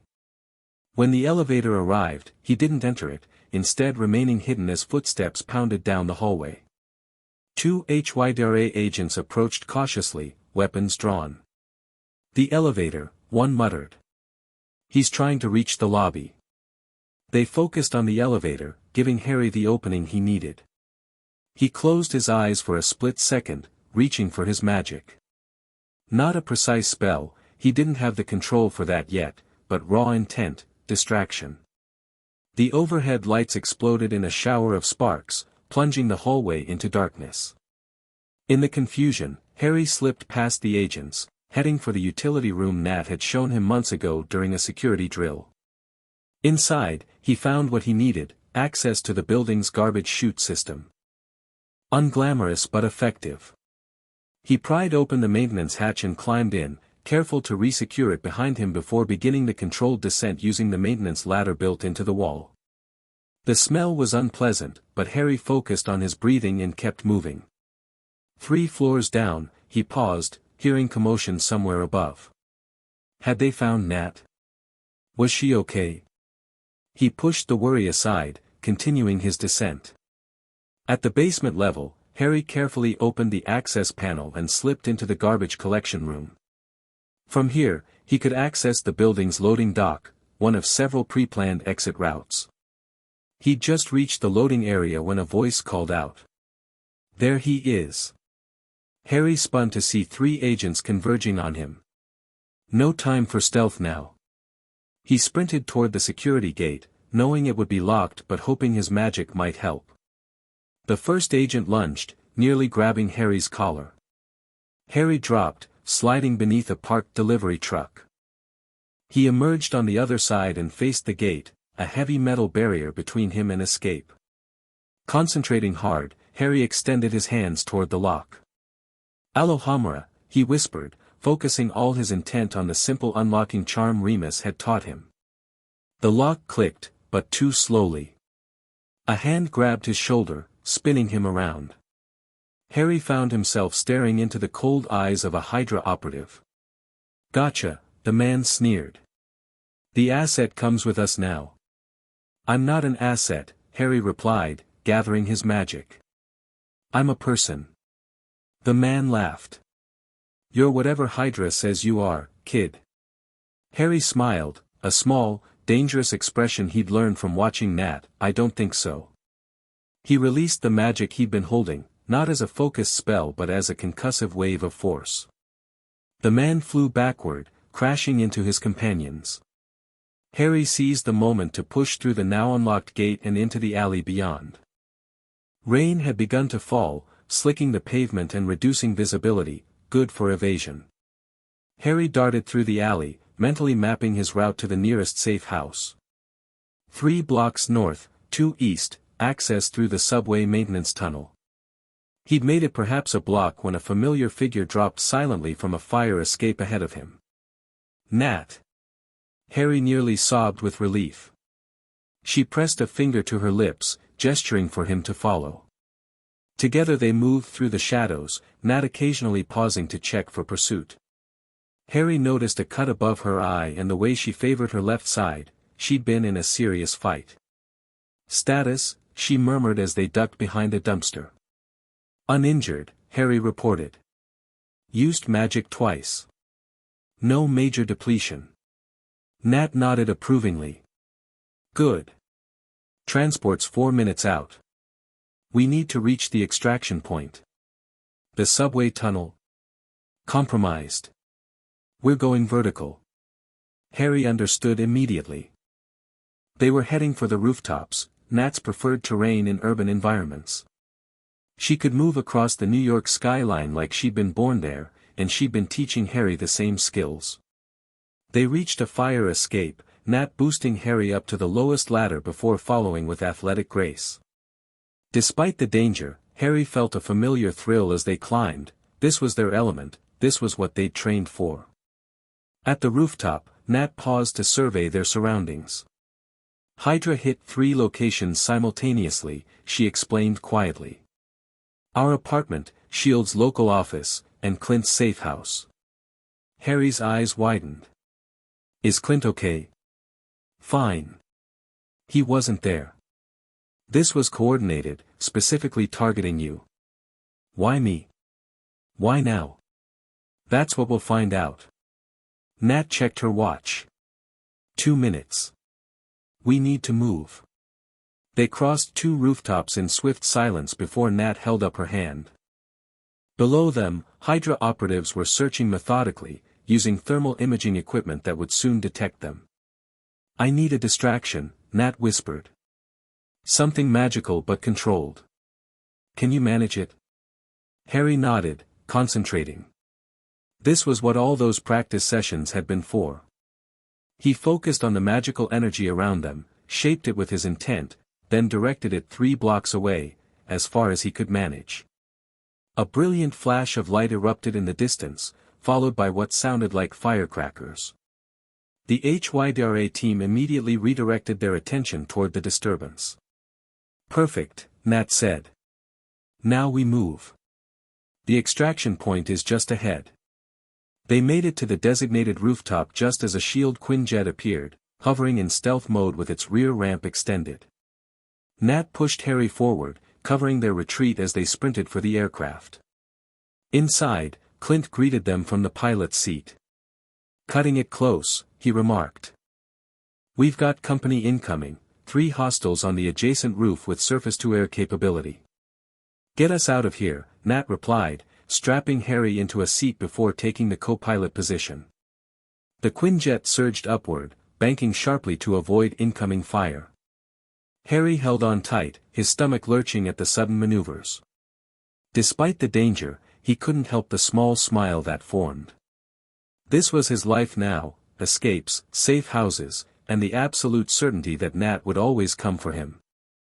As they stabilized at cruising altitude, Nat returned to check on him. Okay. Harry nodded. Where are we going? S.H.I.E.L.D. headquarters upstate. Fury's implemented blackout protocol. That's bad, right? Level 8 security breach. Nat's lips twitched in what might have been a proud smile. You've been paying attention in those S.H.I.E.L.D. orientation sessions. They're boring, but I listen, Harry confirmed. What does Hydra want with me? Nat sat beside him, her expression becoming serious. What do you think they want? Harry considered this. Nat often turned his questions back on him, encouraging him to analyze situations for himself. My magic. They want to study it. Or use it. Yes. But why now? I've been with you for 2 years.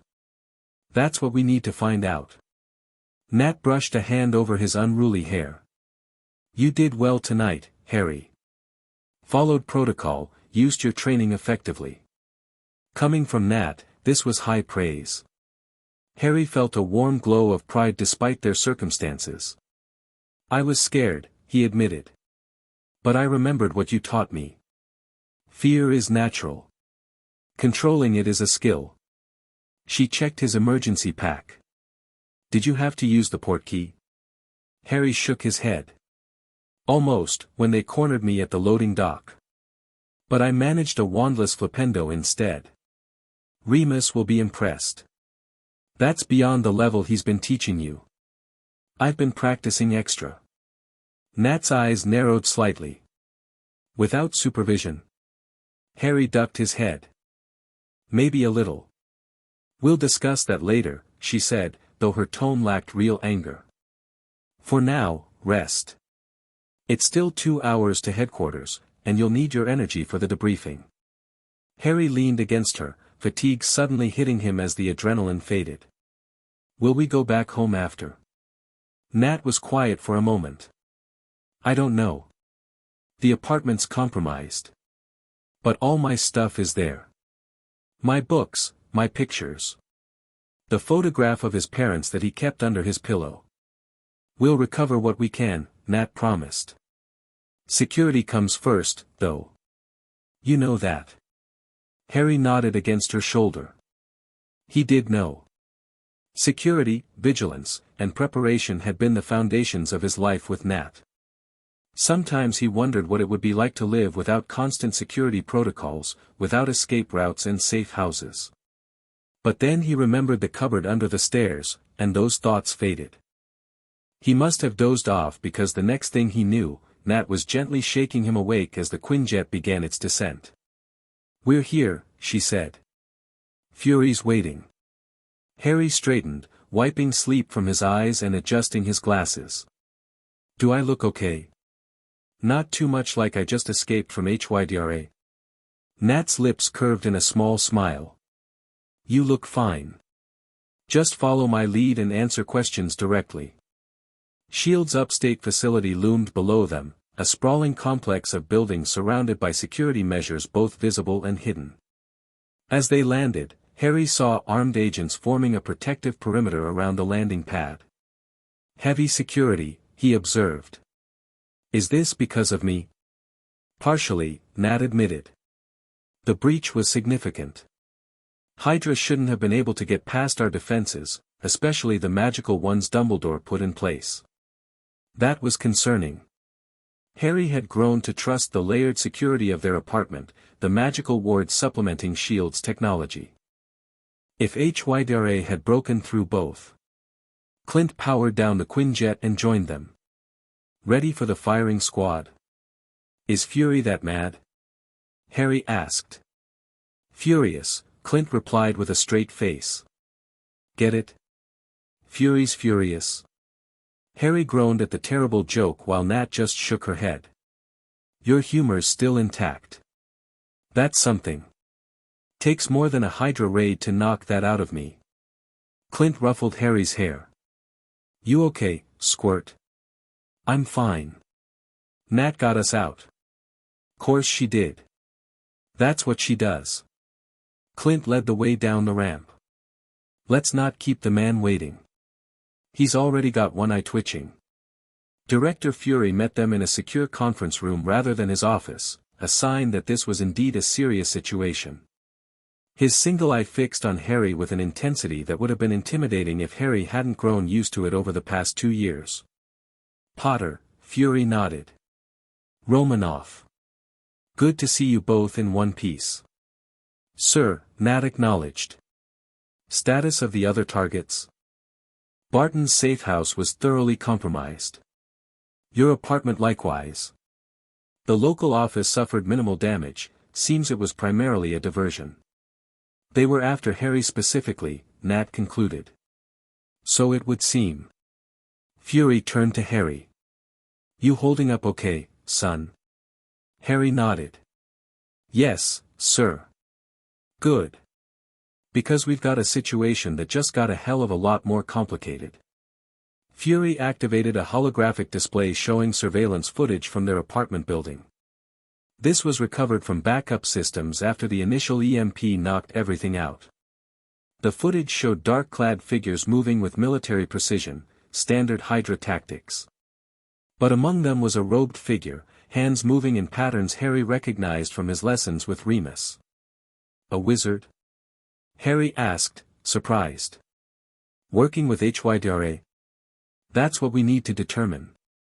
Fury changed the display to show energy readings. The magical signature doesn't match any we've seen before, but our database is limited. Dumbledore should see this, Nat said. Already contacted him. He'll be here within the hour.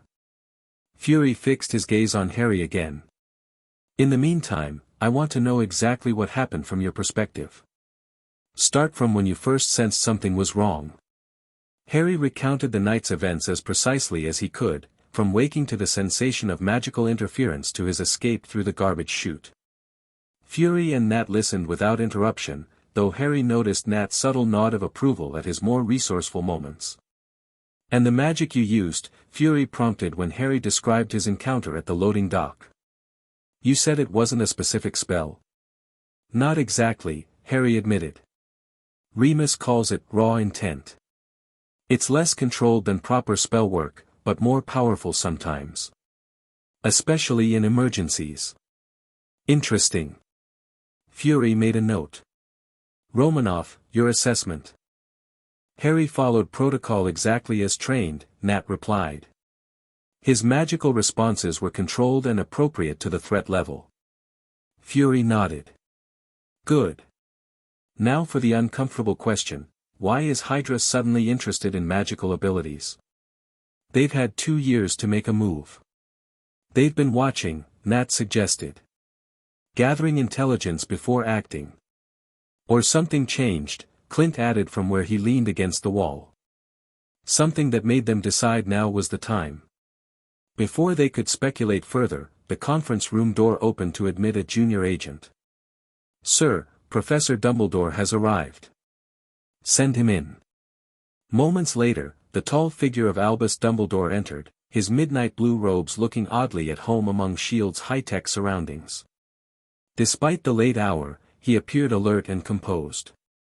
Director Fury, he greeted with a nod before his eyes found Harry. Harry, my boy. I'm relieved to see you unharmed. Professor, Harry replied, always a bit awed by the powerful wizard. Dumbledore turned to Nat, Ms. Romanoff. Once again, you've proven yourself a most effective guardian. The wards failed, Nat said bluntly. The ones you assured me would detect any magical threat.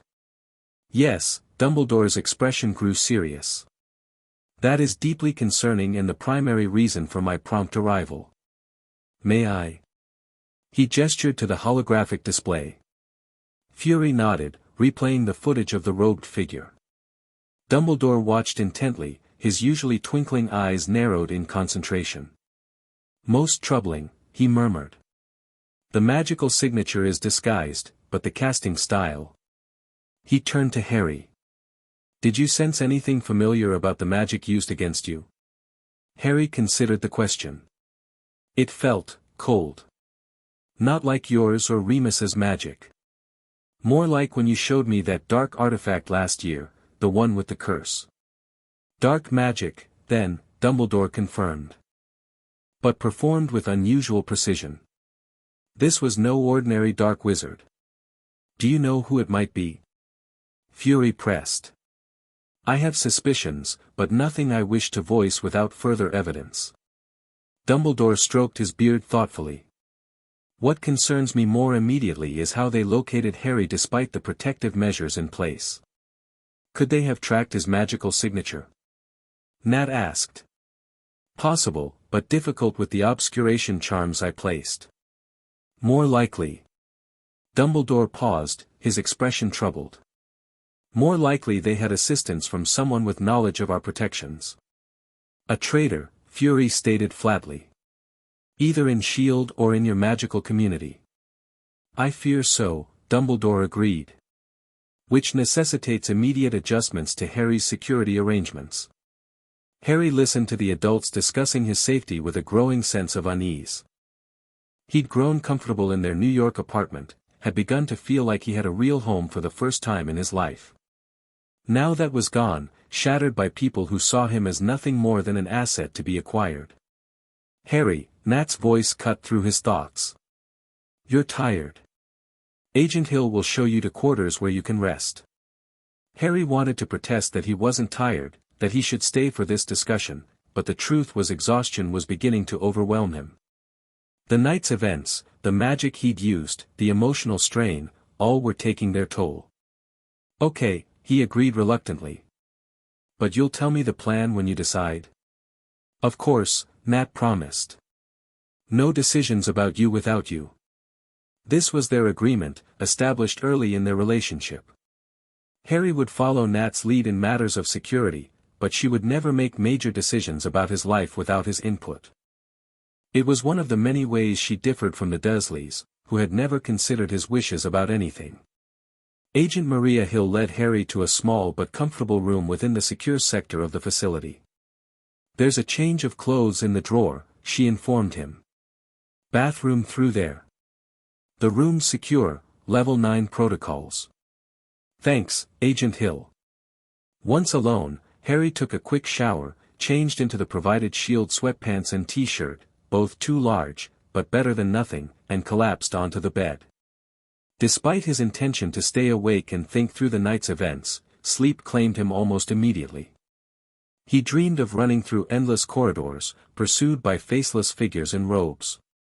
Just as they were about to catch him, the scene shifted, and he was in a strange house he'd never seen before. A woman with red hair was crying, holding a baby to her chest. A flash of green light, a high, cold laugh. Harry woke with a gasp, heart racing. The room was dark, but not completely. A small night light provided enough illumination for him to make out a figure sitting in the chair beside his bed. "Nat," he whispered. "I'm here," she confirmed, leaning forward into the light. "Bad dream?" Harry nodded, reaching for his glasses on the nightstand. I think it was about my parents. The night they died." Nat's expression sharpened with interest. "What did you see?" "A woman with red hair, my mom, I guess. She was holding a baby. Me, probably. And there was green light, and laughing." Harry shuddered. It felt real, not like a normal dream. "Could be a memory," Nat suggested. "Dumbledore says magical children sometimes retain memories ordinary children wouldn't, especially of traumatic events." "Great," Harry muttered. "So I'm remembering my parents being murdered." Nat moved from the chair to sit on the edge of his bed. "Your mind could be processing today's danger by connecting it to past trauma. That's common." "Is that what happens to you?" Harry asked. "When you have nightmares about the Red Room?" Nat stilled, her expression unreadable in the dim light. She rarely spoke about her past, and Harry had learned to treasure the rare moments when she shared pieces of it with him. "Sometimes," she admitted finally. "The mind tries to make sense of threats by connecting them to what it already knows." Harry nodded, accepting this explanation. "Did you and Fury and Dumbledore figure out what to do next?" "We have a plan," Nat confirmed. "But you should rest more before we discuss it." "I'm not tired anymore," Harry protested. "And I won't be able to sleep anyway, not until I know." Nat studied him for a moment, then nodded. "All right. The short version, we're relocating to a new safe house, one with enhanced magical protections that Dumbledore is personally establishing. You'll continue your training, both magical and shield protocols, but under stricter security measures." "Where is this safe house?" "That's need to know for now," Nat replied. "Even within shield, only Fury, Clint, and I will know the exact location." Harry frowned. "That bad?" "That cautious," Nat corrected. "Hydra shouldn't have been able to penetrate our security. Until we know how they did, we assume nowhere is completely safe." "What about my things? My parents' photo?" Nat's expression softened slightly. "Clint retrieved it. It's in my pack." Relief washed through Harry. The photograph was his most treasured possession, the only image he had of James and Lily Potter alive and happy. When do we leave? Dawn. 3 hours from now. Nat stood. Try to sleep a bit more. Tomorrow will be busy. Harry nodded, settling back against the pillows. But as Nat turned to leave, he called out, "Nat. Will you stay? Just until I fall asleep?" She paused, then returned to the chair beside his bed. "I'll stay." Harry removed his glasses and closed his eyes, comforted by her presence. Just before sleep reclaimed him, he murmured, "We'll be okay, right? You and me." "Yes," Nat replied without hesitation. "We'll be okay." The new safe house was nothing like Harry had expected. Instead of another urban apartment with high-tech security, it was a modest farmhouse on several acres of land, located somewhere in rural New York State. From the outside, it looked utterly ordinary, weathered clapboard siding, wraparound porch, red barn in the distance. "This is it?" Harry asked as they approached in an unmarked shield vehicle. "Appearances can be deceiving," Nat reminded him. "Look more closely." Harry squinted at the property, then closed his eyes and reached out with his magical senses as Remus had taught him. Immediately, he felt it, layers upon layers of protective magic, more complex than anything he'd encountered before. "Wow," he breathed, opening his eyes. "It's like a fortress." "Exactly." Nat parked near the house. Dumbledore spent hours setting the wards. Anyone with harmful intent toward you can't even see this place, let alone approach it. What about shield monitoring? Minimal physical presence. Remote surveillance only, and even that's limited by the magical interference. Nat grabbed their bags from the back seat. Fury doesn't love the arrangement, but he agreed it's safest for now. The interior of the farmhouse was surprisingly comfortable, worn but well-maintained furniture, a kitchen with modern appliances, and windows that let in plenty of natural light despite the magical protections. Harry explored while Nat secured their belongings, finding his room on the second floor. Someone had already placed his recovered possessions there, including the photo of his parents, now in a new frame. Downstairs, he discovered a reinforced basement that had been converted into a training area, complete with mats, basic weapons, and equipment for both physical conditioning and magical practice. "This is amazing," he told Nat when she found him testing the balance beam. "It's like it was made for us." "It was," she confirmed. Fury had this property acquired years ago as a potential long-term safe house. "We've adapted it for our specific needs." "How long will we stay here?" "As long as necessary." Nat checked her watch. "Remus will be arriving at noon to continue your lessons." Dumbledore added him to the approved list for the wards. Harry nodded, running his hand along the training equipment. "And Hydra? Are we just going to hide from them?" Nat raised an eyebrow at his tone. "We're not hiding, Harry. We're strategically relocating while gathering intelligence." "There's a difference." "Feels like hiding," he muttered. "Would you prefer we stayed in the open and let them try again?" Her voice was mild, but Harry recognized the subtle challenge. "No. I just..." He sighed, struggling to articulate his feelings. "I don't like that they chased us from our home." "It was a residence, not a home," Nat corrected gently. "Home is where we are together, secure." Harry blinked at this unexpectedly sentimental statement from the usually pragmatic Nat. "I guess you're right," he conceded. "So what's the plan? Beyond staying here?"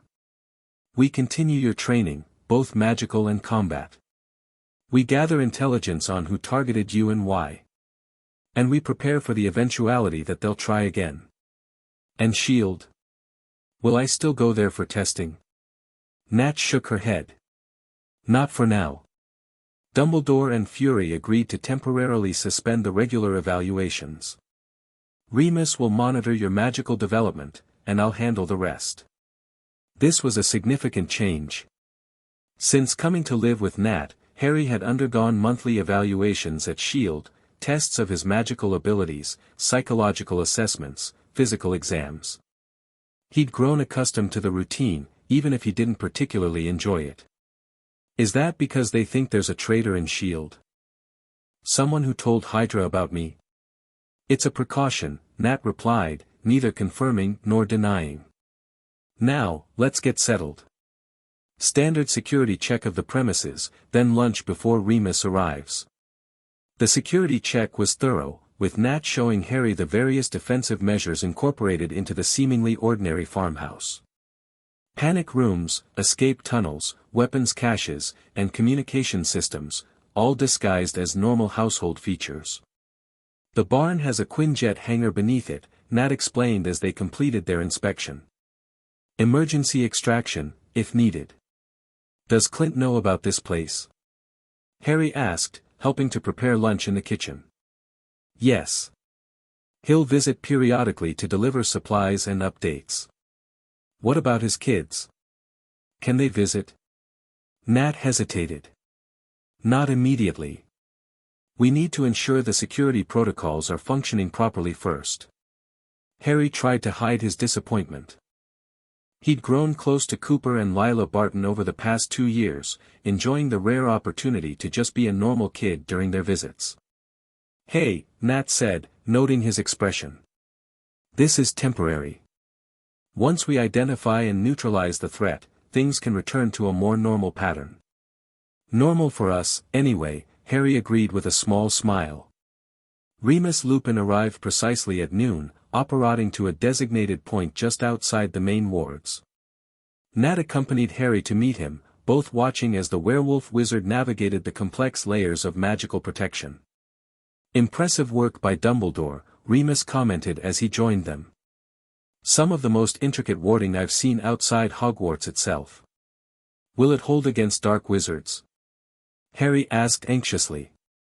That and more, Remus assured him, ruffling Harry's perpetually messy hair. How are you, cub? Quite an adventure you had. I'm okay. Used some of the defensive magic you taught me. Pride shone in Remus's amber eyes. So I heard. Wandless flipendo at your age is remarkable, Harry. It wasn't very controlled, Harry admitted. More like pushing really hard with my magic. Intent is the foundation of all spell work, Remus reminded him as they walked toward the house. Wands and incantations simply help focus that intent. Once inside, they settled in the living room while Nat prepared tea, a ritual Remus had introduced and she had surprisingly embraced. Dumbledore has shared the surveillance footage with me, Remus said, his expression growing serious. The magical signature is concerning. Do you recognize it? Nat asked sharply. Not precisely. But the casting style. Remus hesitated. It bears certain similarities to known Death Eater techniques. Death Eaters? Harry asked. Voldemort's followers? Remus nodded.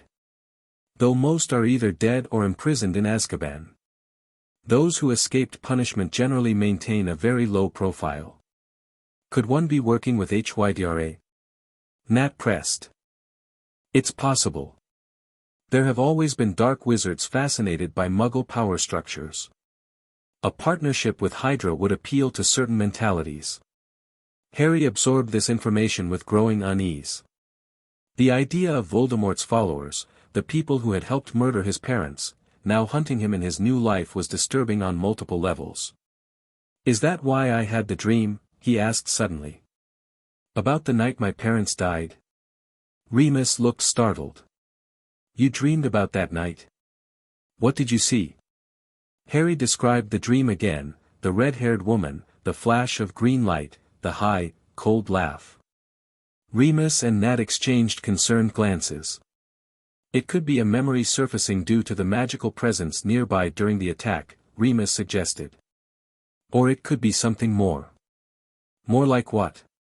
Harry asked. Your connection to Voldemort is unique, Harry.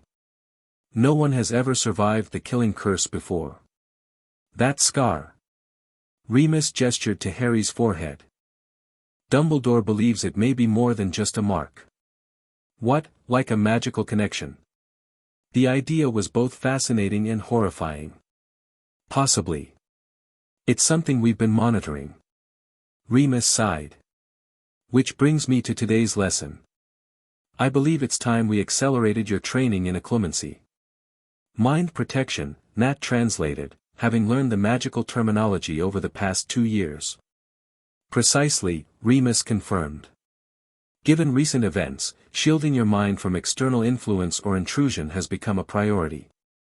Harry nodded eagerly. Occlumency had been mentioned before, but Remus had said he was too young to begin serious study of it. Does this mean I get to use a wand more regularly too? Actually, yes. Remus reached into his worn briefcase and removed a slender box. Dumbledore and I have discussed it, and given the circumstances, we believe you should have access to a training wand. Harry's eyes widened as Remus opened the box to reveal a wand of pale wood, shorter than a standard wizard's wand. Is that, for me? A training wand, Remus clarified. Not as powerful as your future wand will be, and limited in its capabilities, but sufficient for basic spellwork under supervision. Harry reached for it reverently. As his fingers closed around the wood, he felt a warm tingle of magic, not the powerful surge Remus had described would happen with his perfect match, but a pleasant connection nonetheless. Rowan wood, Remus explained. Known for protective properties and clarity of purpose. The core is a unicorn hair, just one, and not particularly powerful, which makes it safer for a young wizard still learning control. Harry swished the wand experimentally, delighted when golden sparks shot from its tip. It feels right. Not perfect, but good. It will serve until you're 11 and ready for your permanent wand.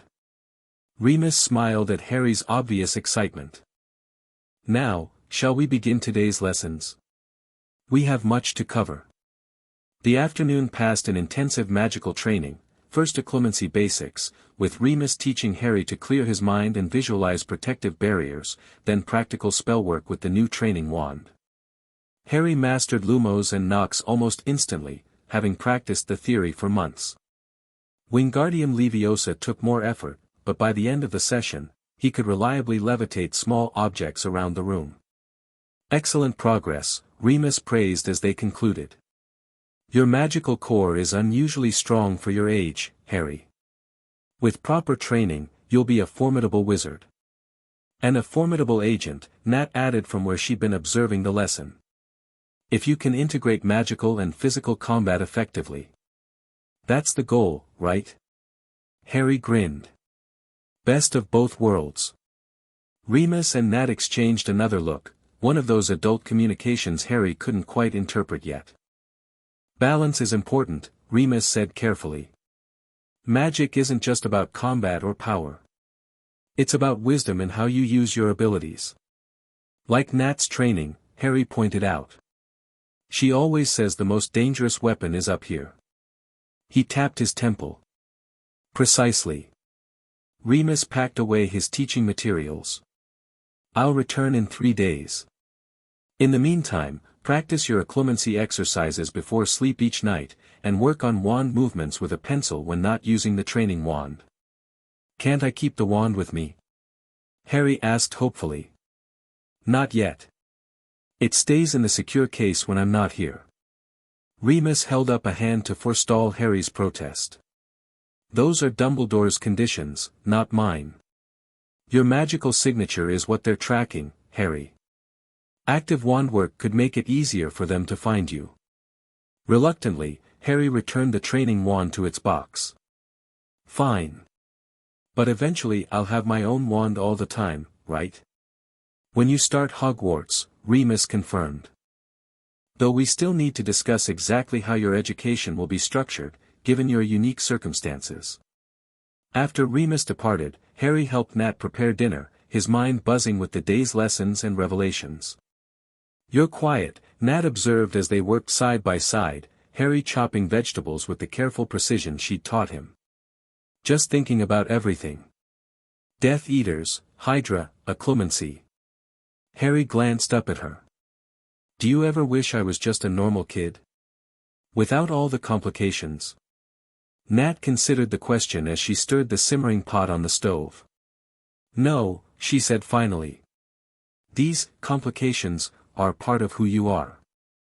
And who you'll become. Which is what? Some kind of magical shield agent. That's up to you. Nat turned to face him fully. My job is to keep you safe, teach you to protect yourself, and make sure you have choices. What you do with those choices is your decision. Harry nodded, returning to his vegetable chopping. I want to be like you, he said after a moment. Able to handle anything. Not afraid. I get afraid, Nat admitted quietly. Everyone does. Courage isn't about not feeling fear, it's about acting despite it. You were afraid during the attack? Harry asked, surprised. Yes. Not for myself. Her green eyes met his. For you.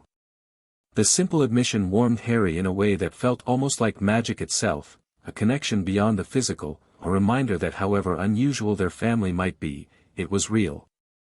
I was afraid for you too, he confessed. When I didn't know if you'd gotten away. Nat nodded, accepting this. That's family. We worry about each other. Family. The word still held a special power for Harry, who had spent his early years being told he was nothing but a burden, an unwanted obligation. With Nat, he was never that. He was her partner, her student, her child. We should practice tactical response scenarios after dinner, Nat suggested, changing the subject as she often did when conversations veered toward the emotional. The new environment requires updated protocols. Can we use the training wand for some of them? Harry asked hopefully. Integrate magical defense with physical. We'll set up controlled exercises, Nat agreed. No actual spellcasting without Remus, but movement and positioning practice is valuable. Dinner was simple but satisfying. As they ate, Nat briefed Harry on the latest intelligence, carefully filtered for what was appropriate for his age but never condescending. SHIELD analysts are reviewing known Hydra operations for any indication of magical collaboration, she explained. Fury has established a specialized task force, codenamed Wand. Subtle, Harry commented with a grin. Fury has many qualities. Subtlety in naming isn't one of them. Nat's lips quirked in a rare smile. Clint's running point on the investigation, with direct reporting to Fury only. What about the magical side? Is Dumbledore investigating the Death Eater connection? Yes, though discreetly. He doesn't want to attract attention from the Ministry of Magic. Their bureaucracy could complicate matters. Harry nodded, having learned enough about the Wizarding World's government to understand its limitations. And us? We just stay here and train. For now. When it's safe, we'll resume modified field operations. Nat studied him across the table. Does that bother you? Being here? Harry considered the question honestly. Not the place. It's nice here. Just the reason, that we had to leave because someone's hunting me. Again. Again. First Voldemort, now Hydra. Harry pushed his food around his plate. Sometimes I wonder if I'll ever just be normal. Normal is overrated, Nat said with surprising gentleness. And temporary. Everyone faces challenges, Harry. Yours just happen to be more distinctive. Harry smiled at her diplomatic phrasing. You mean more magical and deadly. That too. Nat collected their empty plates. Come on. Let's run those tactical drills, then you need to practice your occlumency before bed. The evening passed in focus training, Nat demonstrating how to use the farmhouse's architecture to tactical advantage, Harry adapting his shield training to the new environment. By the time they finished, Harry was pleasantly exhausted, his mind and body pushed to productive limits. In his bedroom, he completed Remus's prescribed occlumency exercises, visualizing protective barriers around his thoughts. The discipline came naturally to him, not unlike the mental focus Nat had been teaching him for years. Before sleep, he took out the photograph of his parents, now safely restored to his bedside table. James and Lily Potter danced and smiled, unaware of the fate that awaited them, or of the son who now studied their image with a mixture of longing and resolve. "I'll make you proud," he whispered to the smiling faces. "Both of you. And Nat too." He fell asleep with the image of his mother's green eyes, so like his own, in his mind, and for once, no nightmares disturbed his rest. Weeks passed in the new routine. Each day brought intensive training, physical combat with Nat in the mornings, magical lessons with Remus 3 times a week, academic studies and tactical exercises filling the remaining hours. The farmhouse became home, its security perimeter a familiar boundary rather than a restriction. Harry's magical abilities grew rapidly with regular access to the training wand. Simple charms became second nature, and his wandless magic gained precision through Remus's specialized exercises. Occlumency proved challenging but rewarding, the mental discipline complementing Nat's teachings about focus under pressure.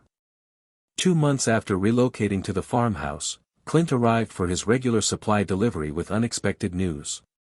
"We've got a lead," he announced as he helped unload supplies in the kitchen. "Hydra facility in Northern Europe showing unusual energy signatures. Could be where they're conducting magical research." Nat's expression remained neutral, but Harry, who had learned to read her subtle cues, recognized her interest. Credible intelligence. Credible enough that Furies authorized a reconnaissance mission. Clint glanced meaningfully at Harry, then back to Nat, level 8 operators only. Harry understood immediately. "You're going on a mission. Both of you." "Just reconnaissance," Nat assured him. "For days, maximum." "What about me? Do I stay here alone?" The thought was both exciting and terrifying. "No," Clint replied. "You'll have company. A qualified protection detail." Harry frowned. "Who?" "Not regular SHIELD agents." After the suspected infiltration, they'd limited Harry's exposure to all but a handful of trusted personnel. Nat and Clint exchanged looks again. "Remus has agreed to stay here while we're gone," Nat explained. "With additional SHIELD security monitoring remotely." "Remus?" Harry brightened. "That's great. We can do extra magic practice." "Within established parameters," Nat cautioned. "No experimental spell work. No leaving the secure perimeter. Standard communications protocols at designated check-in times." I know." Harry tried to look appropriately serious, though excitement bubbled within him. For days with Remus meant intensive magical training without the usual time constraints. "When do you leave?" "Tomorrow morning," Clint answered. "Remus arrives tonight to review procedures." That evening, after Remus had been briefed on the security protocols, Harry sat with Nat on the farmhouse porch, watching the sunset paint the sky in brilliant oranges and purples. These quiet moments together had become a cherished ritual, a time when training and protocols gave way to simple companionship. "Are you nervous?" Harry asked. "About the mission?" "No," Nat replied honestly. "Standard reconnaissance. Low risk.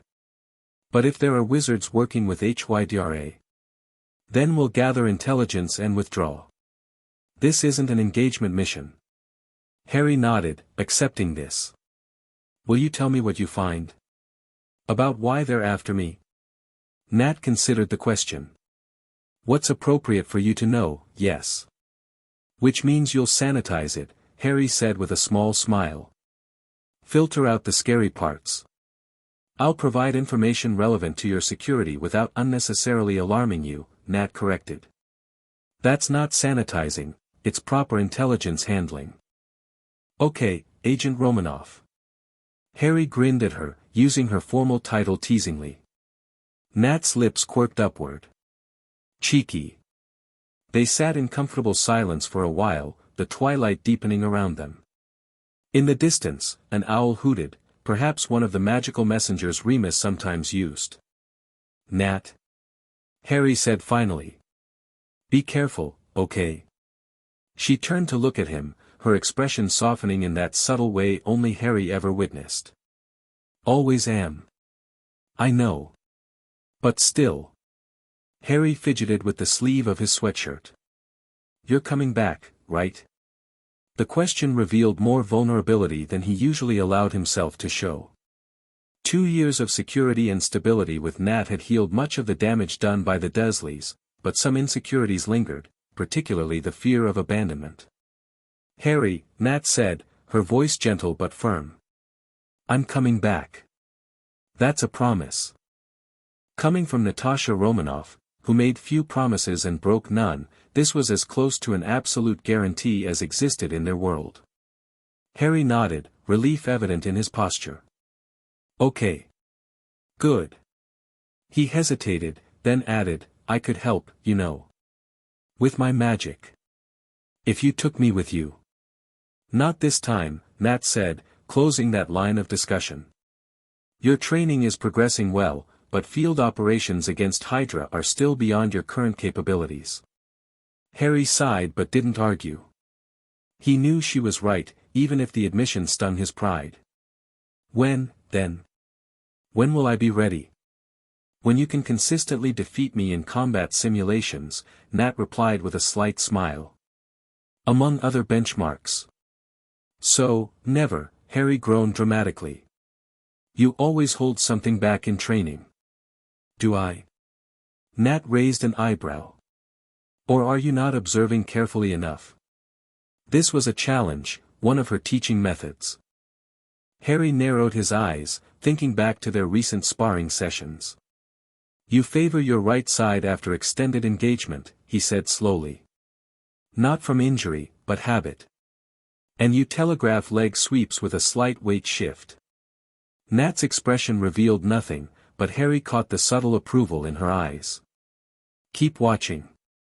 Keep learning." "Always," Harry promised. The next morning, Harry stood with Remus at the edge of the property's wards, watching as Nat and Clint prepared to depart in a nondescript shield vehicle. For days, Nat reminded him. Standard protocols. Emergency channels only for urgent communication. "I know," Harry assured her. "I'll be good. Mostly." Nat fixed him with a look that said she wasn't entirely convinced, but her eyes held warm amusement. "Listen to Remus. Complete your training exercises." "And Harry?" "Yes. No experimental magic without supervision." "I mean it." Harry nodded solemnly. "Promise." After a final review of security measures with Remus, Nat joined Clint in the vehicle. Harry watched until they disappeared down the long driveway, an unexpected hollowness forming in his chest despite his excitement about the extra time with Remus. "They'll be fine," Remus assured him, placing a gentle hand on his shoulder. "Natasha Romanoff is one of the most capable people I've ever met, magical or muggle." "I know," Harry said. "I just miss her already." "Is that weird?" "Not at all." Remus guided him back toward the farmhouse. "That's what family feels like, Harry." The first day passed quickly, with Remus expanding Harry's magical curriculum to include more advanced charms and the foundations of transfiguration theory. With his training wand, Harry successfully transformed matchsticks into needles, his first true transfiguration. "Excellent work," Remus praised as Harry examined his somewhat wobbly but definitely metallic needle. "Your father would be proud. He had a natural talent for transfiguration." "Really?" Harry perked up at the mention of James Potter. "Was he good at it right away?" "From his first lesson," Remus confirmed, smiling at the memory. Professor McGonagall, the transfiguration teacher at Hogwarts, was so impressed she actually awarded extra house points, which she rarely did. "What else was he good at?" Harry asked eagerly. Though Remus often shared stories about his parents, there was always more to learn. "Flying, definitely. Your father was a natural on a broomstick, became a star Quidditch player by his second year." Remus's eyes twinkled. He was also rather accomplished at getting into trouble. He and Sirius, his best friend, set the school record for detentions. Harry laughed, trying to imagine the smiling man from his photograph as a troublemaker. And my mom? What was she best at? Charms and potions, Remus replied. Lily had extraordinary precision with spellwork. Professor Flitwick, the charms teacher, used to say she had the most natural feel for magical nuance he'd ever seen. These stories were precious to Harry, windows into the lives of the parents he couldn't remember. He soaked up every detail, comparing them to what he knew of himself. His facility with charms from his mother. His transfiguration abilities from his father. His troublemaking tendency, well, probably from both. The second day, Remus introduced a new element to Harry's training, magical detection exercises. Given recent events, he explained, developing your ability to sense magical signatures is particularly important. It could provide early warning of threats. They practiced in the field surrounding the farmhouse, with Remus casting various spells and Harry, blindfolded, attempting to identify the type and direction of magic used. It's like colors, Harry tried to explain as he successfully identified a concealment charm. But not visual colors. More like feelings with texture. An apt description, Remus nodded approvingly. Many magical sensitives describe it similarly.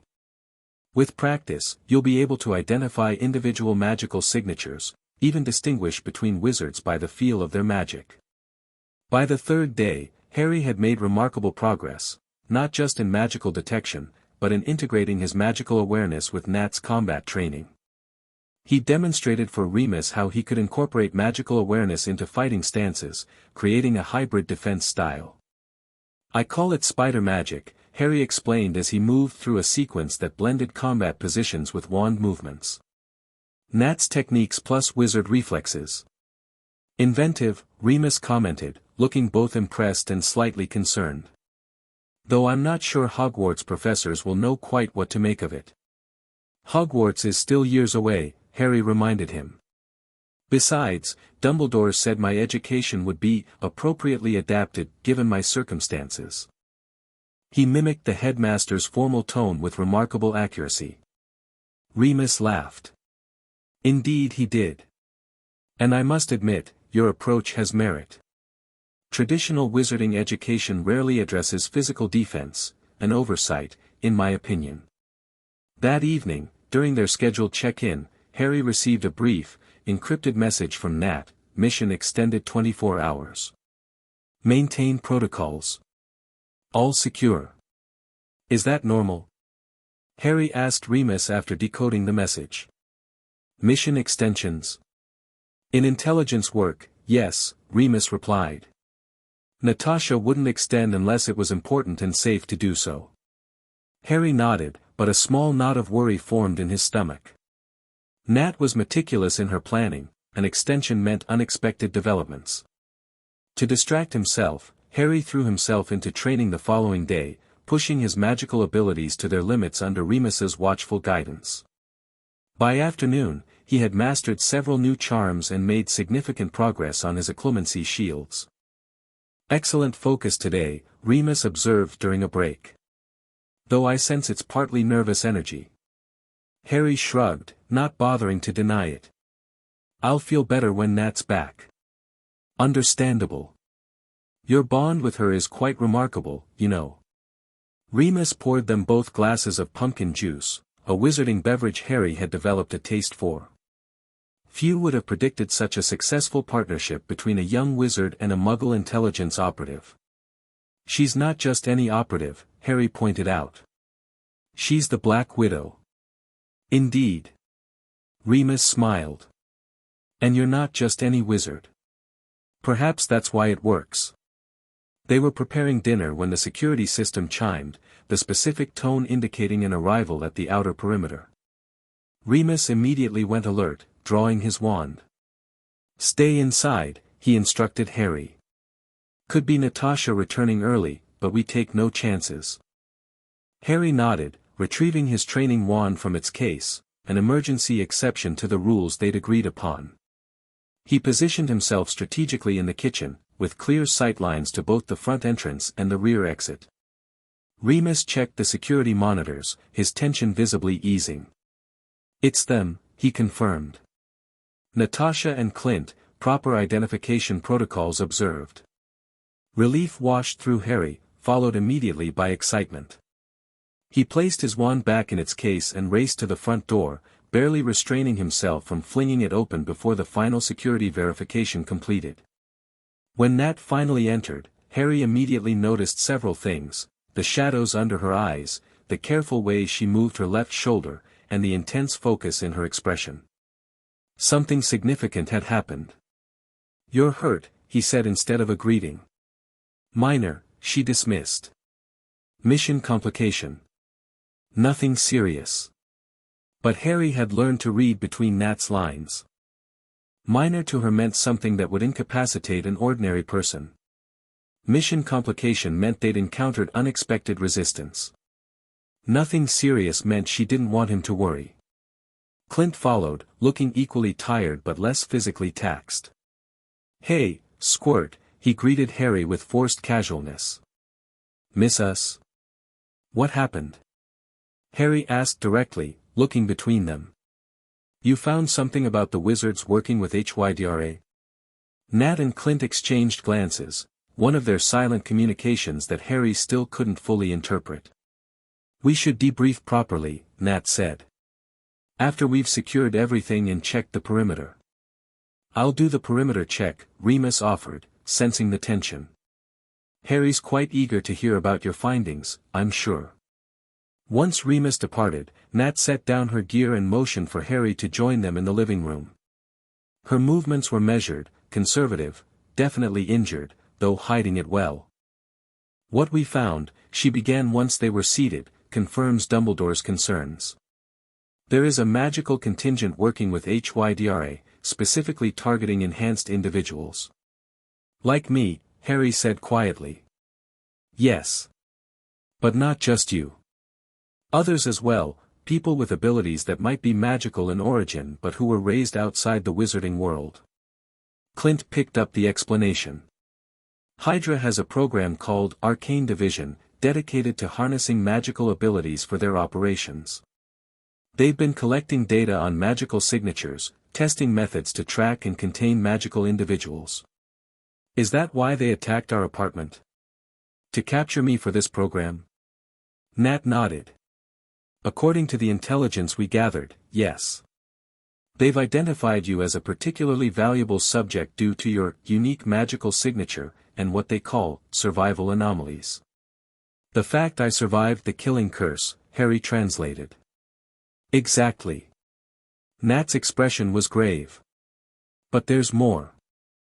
The wizards working with Hydra aren't random dark magic practitioners. They appear to be organized, a splinter faction with connections to former Death Eaters." The implications hit Harry hard. This wasn't just about Hydra's interest in enhanced individuals. It was connected to Voldemort, to his parents' murder, to the prophecy Dumbledore had vaguely referenced but never fully explained. "Did you find out who's leading them?" he asked. "Not definitively," Clint replied.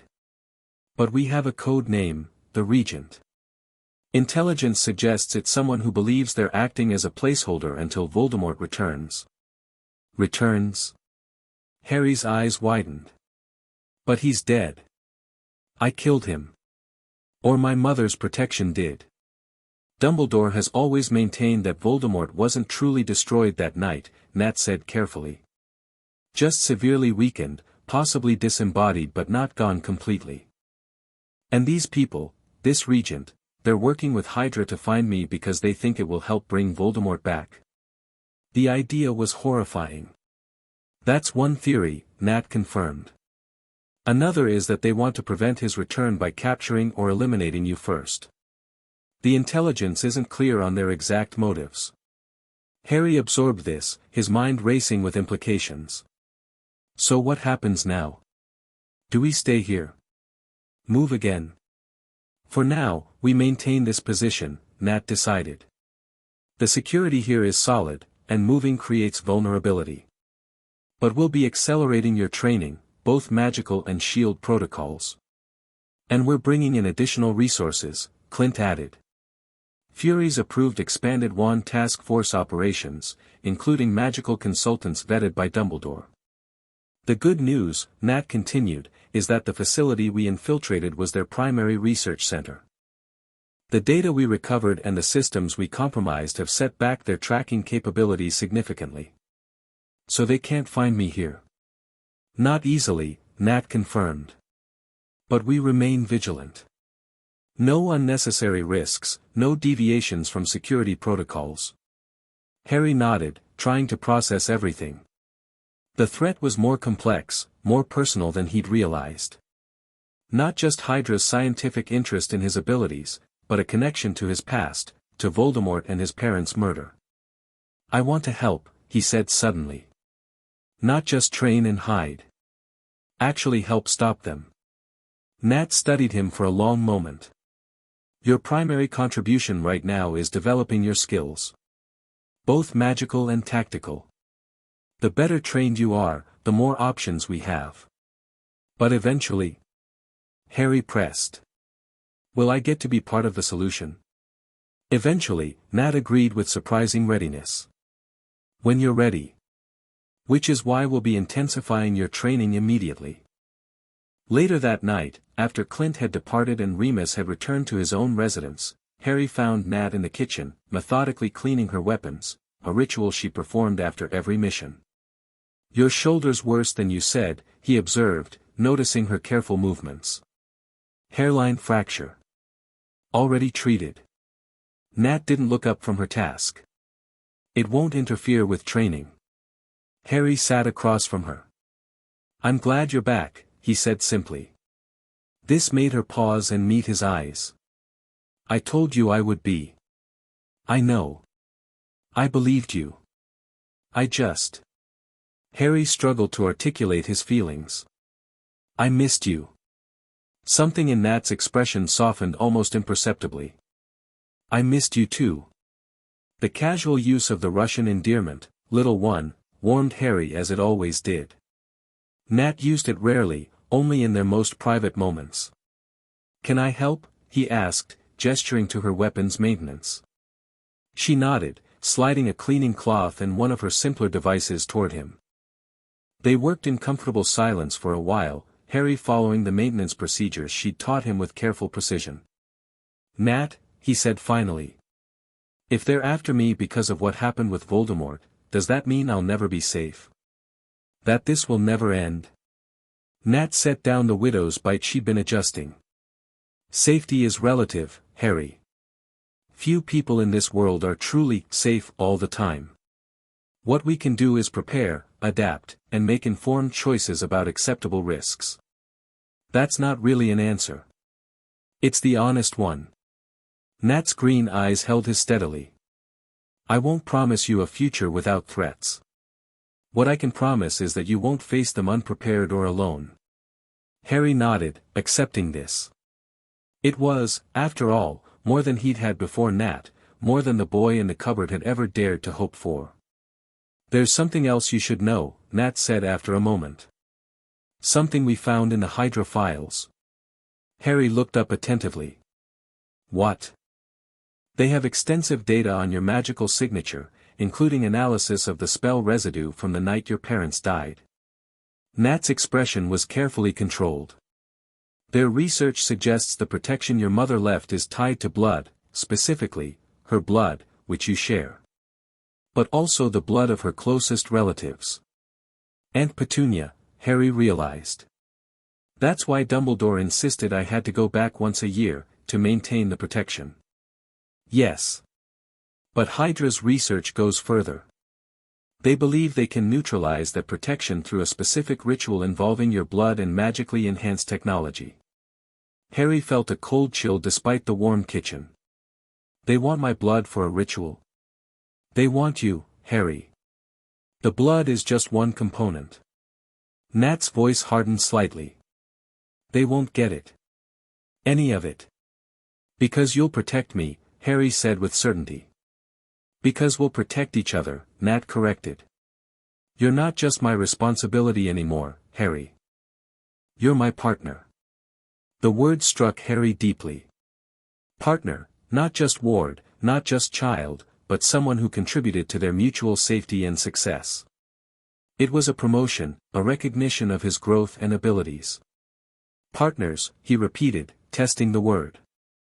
I like that. Nat nodded once, returning to her weapon maintenance. But Harry caught the subtle curve of her lips, the closest thing to a full smile that most people ever saw from the Black Widow. Later, as Harry prepared for bed, he considered everything he'd learned. The threat was greater than he'd initially understood, with connections to both his magical past and his present with S.H.I.E.L.D. But so were his resources: Nat, Remus, Dumbledore, Clint, Fury, and his own growing abilities. He took out the photograph of his parents, studying their smiling faces as he often did before sleep. I'm not just hiding, he told them quietly. I'm preparing. Training. And when I'm ready, I'll face them, Hydra, the Regent, all of them. They think I'm just a target. They'll learn I'm much more than that. As if in response, his parents' images smiled wider, James giving a thumbs up while Lily blew a kiss. Harry placed the photograph back on his nightstand, slipped under the covers, and began his occlumency exercises with renewed determination. The spider's web was growing stronger, its connections more intricate, its defenses more formidable. And at its center, a young wizard with his mother's eyes and his guardian's resolve was preparing for whatever challenges lay ahead. Partner, not just ward. Student becoming defender. The boy who lived, now learning how to live on his own terms. Chapter 3, Worlds Collide, 6 Hostels, Northeast Corridor. 2 more covering the main exit. Harry pressed his back against the wall, controlling his breathing just like Nat had taught him. At 10 years old, he moved with the quiet confidence of someone much older, his lean frame poised for action in the fitted tactical gear that had become his second skin. I see them, he murmured into his calm, eyes tracking the heat signatures through the specialized lenses built into his custom glasses, no longer the broken pair from the Desleys, but a sophisticated shield design that accommodated both his poor eyesight and tactical needs. Options? Nat's voice came through his earpiece, calm and measured despite the situation. Harry analyzed the scenario quickly. Ventilation shaft above provides access to the control room. I can disable the security while you neutralize the primary targets. Time estimate: 45 seconds to traverse, 30 to hack the system. Execute. No further discussion needed. 3 years of intensive training had honed their partnership to razor-sharp efficiency. Harry holstered his sidearm, loaded with tranquilizer rounds, the only firearm Nat allowed him to carry on operations, and reached for his specialized grappling tool. One quiet shot embedded the hook into the ceiling. Harry pulled himself up with practiced ease, his body weight having finally caught up with his skills after years of proper nutrition and training. The ventilation cover came loose with a specialized tool from his belt, and he slipped inside without a sound. Moving through the narrow space, Harry relied on both his physical training and his magical senses. At 10, his magical abilities had developed significantly under Remus's tutelage. While he still used a training wand for formal practice, his wandless magic had become a natural extension of himself, especially in high-pressure situations. He paused at a junction, extending his magical awareness to scan for threats. Nothing. The security room lay just ahead, guarded by a single operative monitoring multiple screens. Harry positioned himself above the grate, closed his eyes for a brief moment of concentration, and whispered, "Somnus." The sleep charm, one of his most reliable wandless spells, drifted down through the grate. The guard's head nodded, then slumped forward onto the console. Harry dropped silently into the room, landing in a perfect crouch. 40 seconds to hack the system. His fingers flew across the keyboard, implementing the bypass protocols he'd practiced countless times. The security grid flashed from red to green on his display. "Security disabled," he reported. "You're clear to move." "Good work, Nat replied. Hold position. Through the security feeds, Harry watched as Nat ghosted through the facility, a deadly shadow taking down Hydra operatives with ruthless efficiency. None had time to raise an alarm before meeting her widow's bite or a precisely applied chokehold. Pride swelled in his chest as he monitored her progress. This was the Black Widow at her finest, and he was her partner, not just her ward. When the last hostile dropped, Harry activated the data extraction program they'd come for. The flash drive hummed as it downloaded Hydra's latest research on magical enhanced weapons, intelligence that could prove crucial to stopping the Arcane Division's growing threat. Data extraction in progress, he reported. 60 seconds to completion. Incoming, Nat warned suddenly. East entrance. Not standard Hydra. Harry switched camera feeds and felt his blood chill. 3 figures in hooded robes moved through the corridors with unnatural speed. Not just Hydra collaborators, actual dark wizards. I see them, he confirmed, instinctively reaching for his tactical wand, a special-issue device Dumbledore had reluctantly approved for field operations after Harry's 10th birthday. Not as powerful as a proper wizard's wand, but effectively channeled his magic for defense. Magical signatures confirm. Dark arts practitioners. Can you identify them? Negative. Faces concealed. But their magical aura matches the signatures from the Belgrade incident. Stick to the plan, Nat instructed. Complete the data extraction. I'll intercept. Nat, they're using shield charms. Your widow's bites won't penetrate. Harry made a split-second decision. I'm repositioning to provide magical countermeasures. A pause, just long enough for Harry to know she was weighing options. Proceed with caution, she finally agreed. Defensive spells only. No direct engagement. Copy that. Harry pocketed the flash drive, now loaded with the stolen data, and moved to a better vantage point. Through the security cameras, he watched Nat engage the first dark wizard. Her combat style had adapted over the years to account for magical opponents, staying in constant motion to make targeting difficult, using the environment to disrupt spellcasting, closing distance to neutralize wand advantages. But these weren't ordinary wizards. Their coordinated movements and wordless casting spoke of advanced training. One sent a jet of purple flame that Nat barely dodged, the spell leaving a smoking crater in the wall behind her. Harry moved quickly through the ventilation system, positioning himself above the confrontation. Through a grate, he had a clear line of sight to the wizards now surrounding Nat. She was holding her own, but the magical shields made her usual tactics less effective. Time for the hybrid approach they developed. On my mark, Harry murmured into the calm, 3, 2, 1. He pushed his palm toward the grate, focusing his magic. Finite incantatem. The spell shot downward, colliding with the nearest wizard's shield charm and dissolving it instantly. Nat didn't waste the opening, a widow's bite struck the exposed target, electricity crackling as the man convulsed and dropped. The remaining wizard spun, searching for the source of the magical intervention. Show yourself, one snarled, his accent Eastern European. Harry responded with another spell, not aimed at the wizards but at the sprinkler system above them. Incendio. A small, controlled flame burst against the temperature sensor. Sprinklers activated, water cascading down and disrupting the wizard's concentration. In magical combat, environmental control could be as effective as direct spells. Nat capitalized on the distraction, launching herself at the closest target. Her legs locked around his neck, using momentum and body weight to bring him down despite his magical advantages. The third wizard raised his wand toward Nat's exposed back. Harry didn't hesitate. Expelliarmus. The disarming charm, one of the first Remus had taught him, struck true. The wizard's wand flew from his hand, clattering across the wet floor. His shock gave Nat the second she needed to deliver a precisely aimed tranquilizer dart to his neck. Clear, Nat confirmed as the last opponent dropped.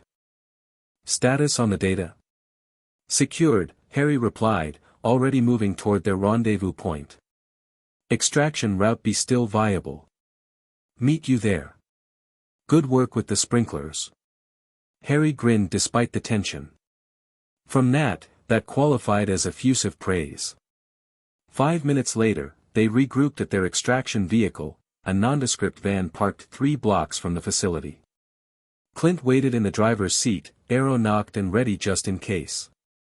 All good? He asked as they climbed in. Mission accomplished, Nat confirmed, checking Harry for injuries with a quick, practiced glance. Finding none, she nodded in satisfaction. Drive. As Clint navigated them away from the Hydra facility, Harry secured the flash drive in a specialized container designed to mask both electronic and magical signatures. The third wizard recognized the disarming charm, he reported.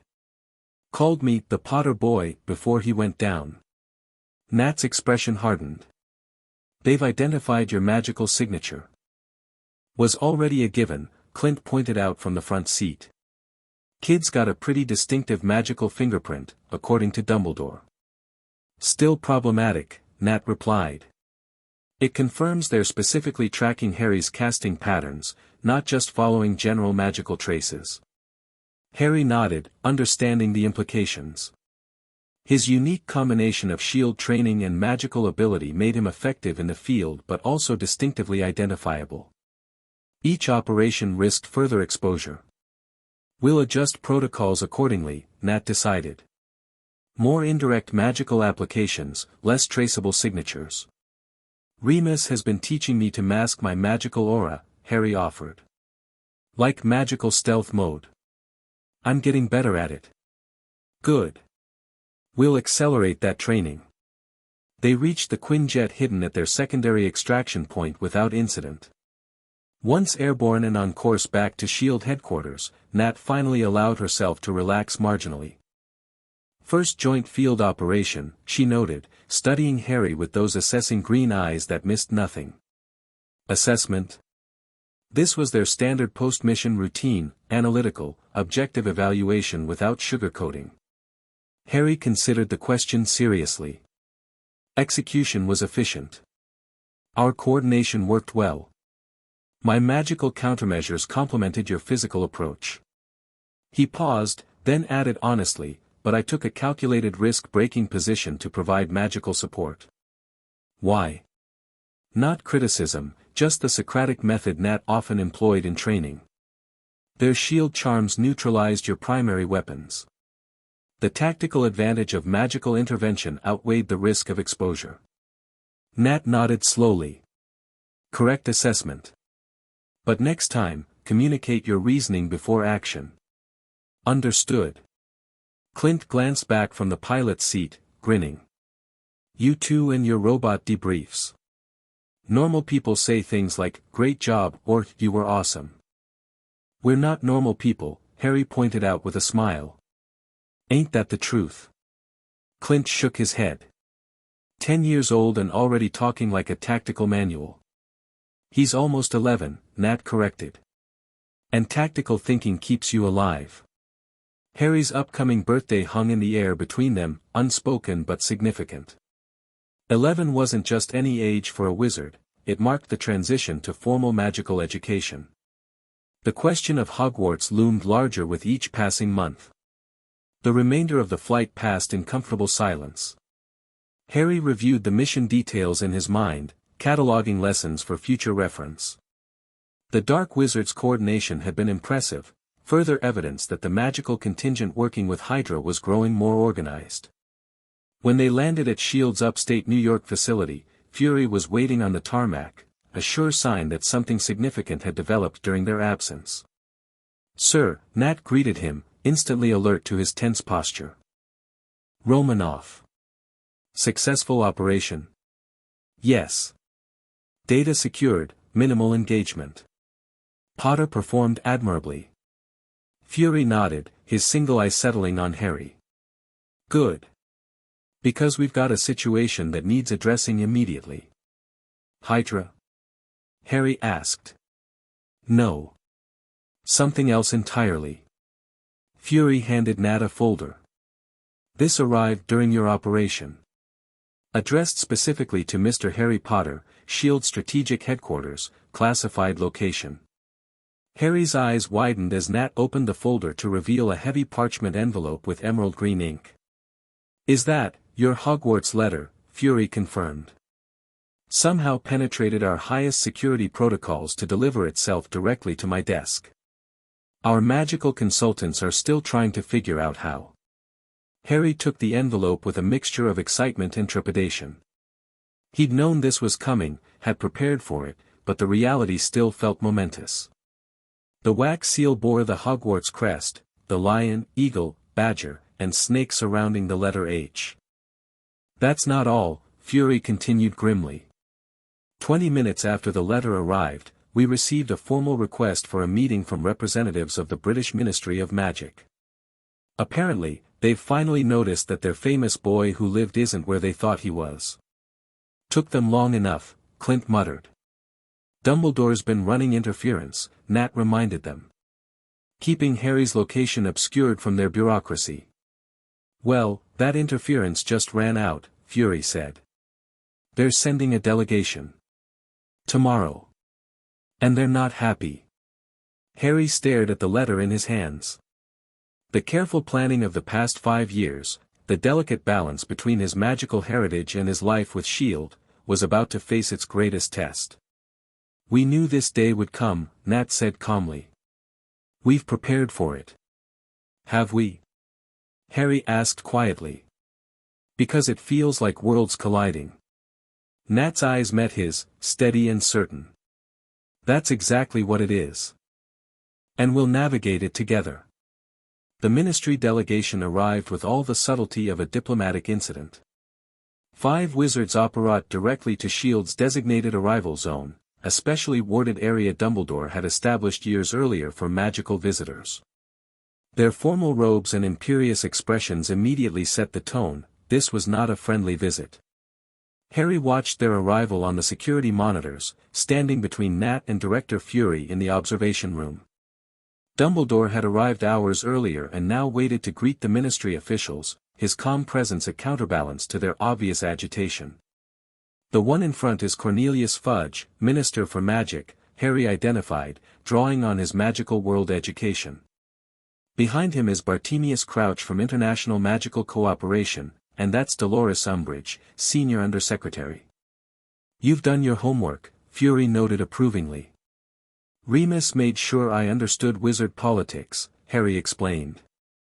Said I'd need to know the players eventually. Smart man, Nat murmured, eyes fixed on the pompous minister currently shaking Dumbledore's hand with visible reluctance. Fury straightened his coat.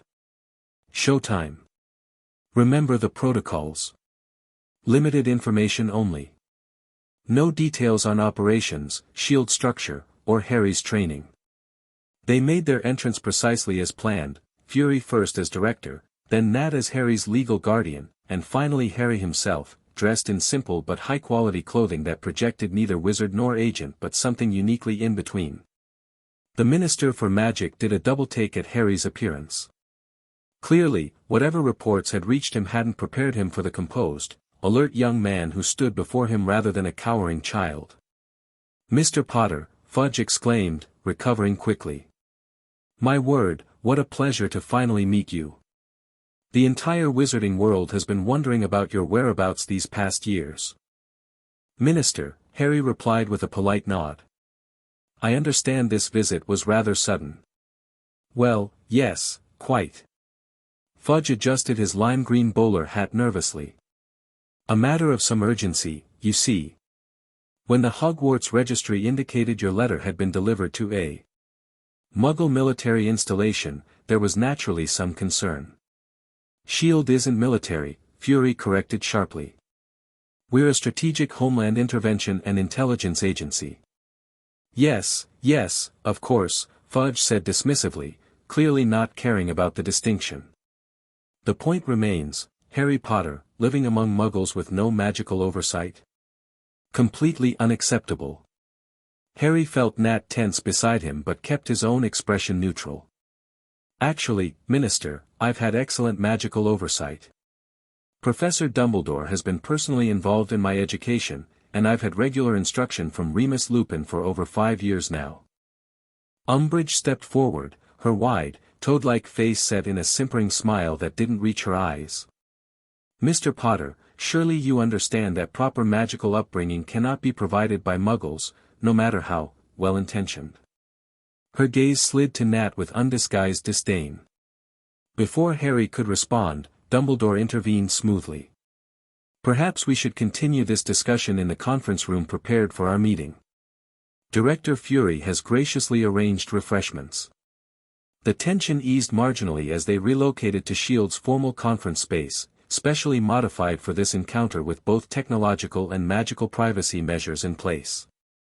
Once seated, Bartemius Crouch took control of the conversation, his clipped tones making clear his displeasure. The fact remains, Potter should have been raised in a wizarding household. The ministry was led to believe he was with his maternal relatives, an arrangement we reluctantly accepted given the blood protection involved. The Dursleys were abusive, Nat stated flatly. Harry was malnourished, physically mistreated, and kept in a cupboard under the stairs. Fudge waved a hand dismissively. Muggle family squabbles are hardly the ministry's concern. The point is, Potter's magical education and connection to his heritage has been compromised. Harry leaned forward. With respect, Minister, that's not true. I've maintained regular contact with the wizarding world through Professor Dumbledore and Remus. I've studied magical theory, history, and practical spell work extensively. With a training wand, Umbridge interjected, as if this were a grave insult. Not a proper wizard's education at all. Perhaps a demonstration would be informative, Dumbledore suggested mildly. Harry, would you mind showing our guests some of what you've learned? Harry glanced at Nat, who nodded almost imperceptibly. He withdrew his training wand from its holster, a movement that carried the fluid grace of his combat training rather than a wizard's traditional flourish. What would you like to see, Professor? He asked Dumbledore. Something appropriate to a first-year's education, I think. Harry nodded and focused on the teacup in front of Umbridge. With a precise movement and clear articulation, he intoned, Wingardium Leviosa. The cup rose smoothly into the air, hovered for a moment, then gently returned to its saucer without spilling a drop. A simple charm, but executed with flawless control. Fudge looked unimpressed. Well, that's basic levitation. Any magical child could. Harry cut him off by pointing his wand at the pitcher of water. Glacius. The water froze instantly, the pitcher remaining unharmed. He followed immediately with, Finite Incantatem, returning the water to its liquid state, then, Colaveria, changing its color to a deep purple before restoring it with another silent spell. That, Crouch observed with narrowed eyes, is not first-year curriculum. Particularly the nonverbal spell at the end. Harry has shown exceptional aptitude, Dumbledore explained. His education has been accelerated in certain areas while maintaining appropriate developmental progression. Umbridge's smile tightened. Accelerated by whom? These. Muggles? She practically spat the word. By me, Dumbledore replied, his typical good humor fading slightly. And by Remus Lupin, who was one of Hogwarts' finest students in his day. The werewolf? Umbridge's disgust was palpable. Harry stiffened, anger flashing in his green eyes. Professor Lupin is an excellent teacher and a good man. Control, Nat murmured softly beside him, their code for managing emotional responses during tense situations. Harry took a breath, centering himself as he'd been trained. When he spoke again, his voice was calm. My magical education has been thorough and appropriate. I've learned not just spells but magical theory, wizard history, and traditions. I'm prepared to enter Hogwarts with my year group. That brings us to the central issue, Fury interjected. Harry's future educational arrangements. Fudge puffed up importantly. There's nothing to discuss. Potter will attend Hogwarts as all British magical children do. He'll live in the wizarding world where he belongs, under proper supervision. And whose supervision might that be, Minister? Nat asked coolly. I am Harry's legal guardian in both the Muggle world and, through arrangements made with Professor Dumbledore, the magical world as well. A Muggle cannot possibly, Umbridge began. The guardianship has been magically registered and recognized, Dumbledore interrupted firmly. I personally filed the documents with the Department of Magical Guardianships 5 years ago. This appeared to be news to the Ministry officials, who exchanged startled glances. That's irregular, Crouch managed finally. No more irregular than a child being placed with abusive relatives without proper monitoring, Nat countered. Harry's well-being is my priority. Has it been yours? The barb struck home. Fudge's face reddened. Now see here, Harry will attend Hogwarts, Nat continued, her tone making it clear this wasn't a concession but a decision long since made. He will learn magic, connect with his parents' world, and develop his considerable talents. But he remains under my guardianship, with certain accommodations for his unique situation. Accommodations? Crouch repeated suspiciously. What sort of accommodations? Harry and Nat exchanged glances. This was the proposal they'd spent months refining with Dumbledore, the compromise that would allow Harry to bridge both worlds. I'll attend Hogwarts during standard terms, Harry explained. But I'll return to Agent Romanoff during holidays and specified weekends. I'll maintain secure communication channels for emergency contact.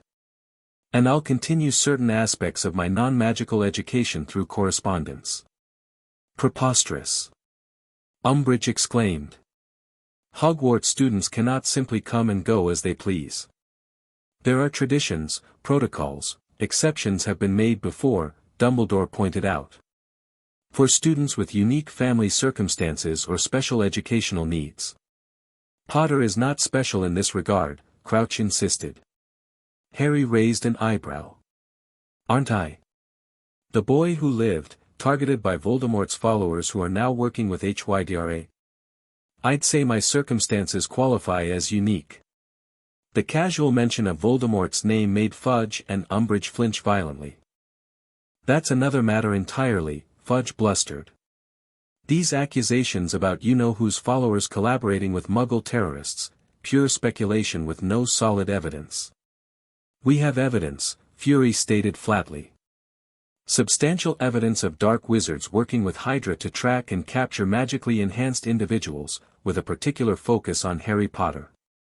Which is precisely why Harry's security must remain a priority, Nat added.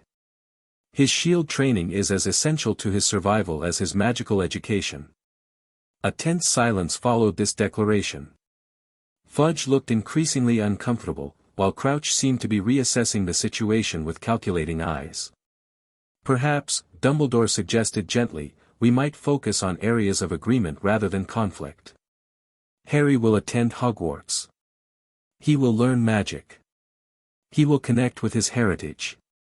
These are our shared goals, are they not? Reluctantly, Fudge nodded. The boy must attend Hogwarts. The wizarding public expects it. And my guardianship remains intact, Nat stated, not a question but a firm condition. Fudge and Crouch exchanged glances. The Ministry would need certain assurances, Crouch said carefully. Regular reports on Potter's well-being.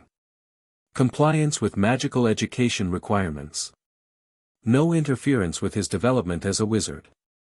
Reasonable requests, Dumbledore agreed. Though I would suggest reciprocal assurances regarding Harry's security and the respect for Agent Romanoff's authority as his guardian. The negotiations continued for nearly 2 hours, with Harry contributing thoughtfully to discussions of his own future, something that clearly surprised the Ministry officials, who had expected to dictate terms to a child rather than engage with a composed young person capable of articulating his own needs and boundaries.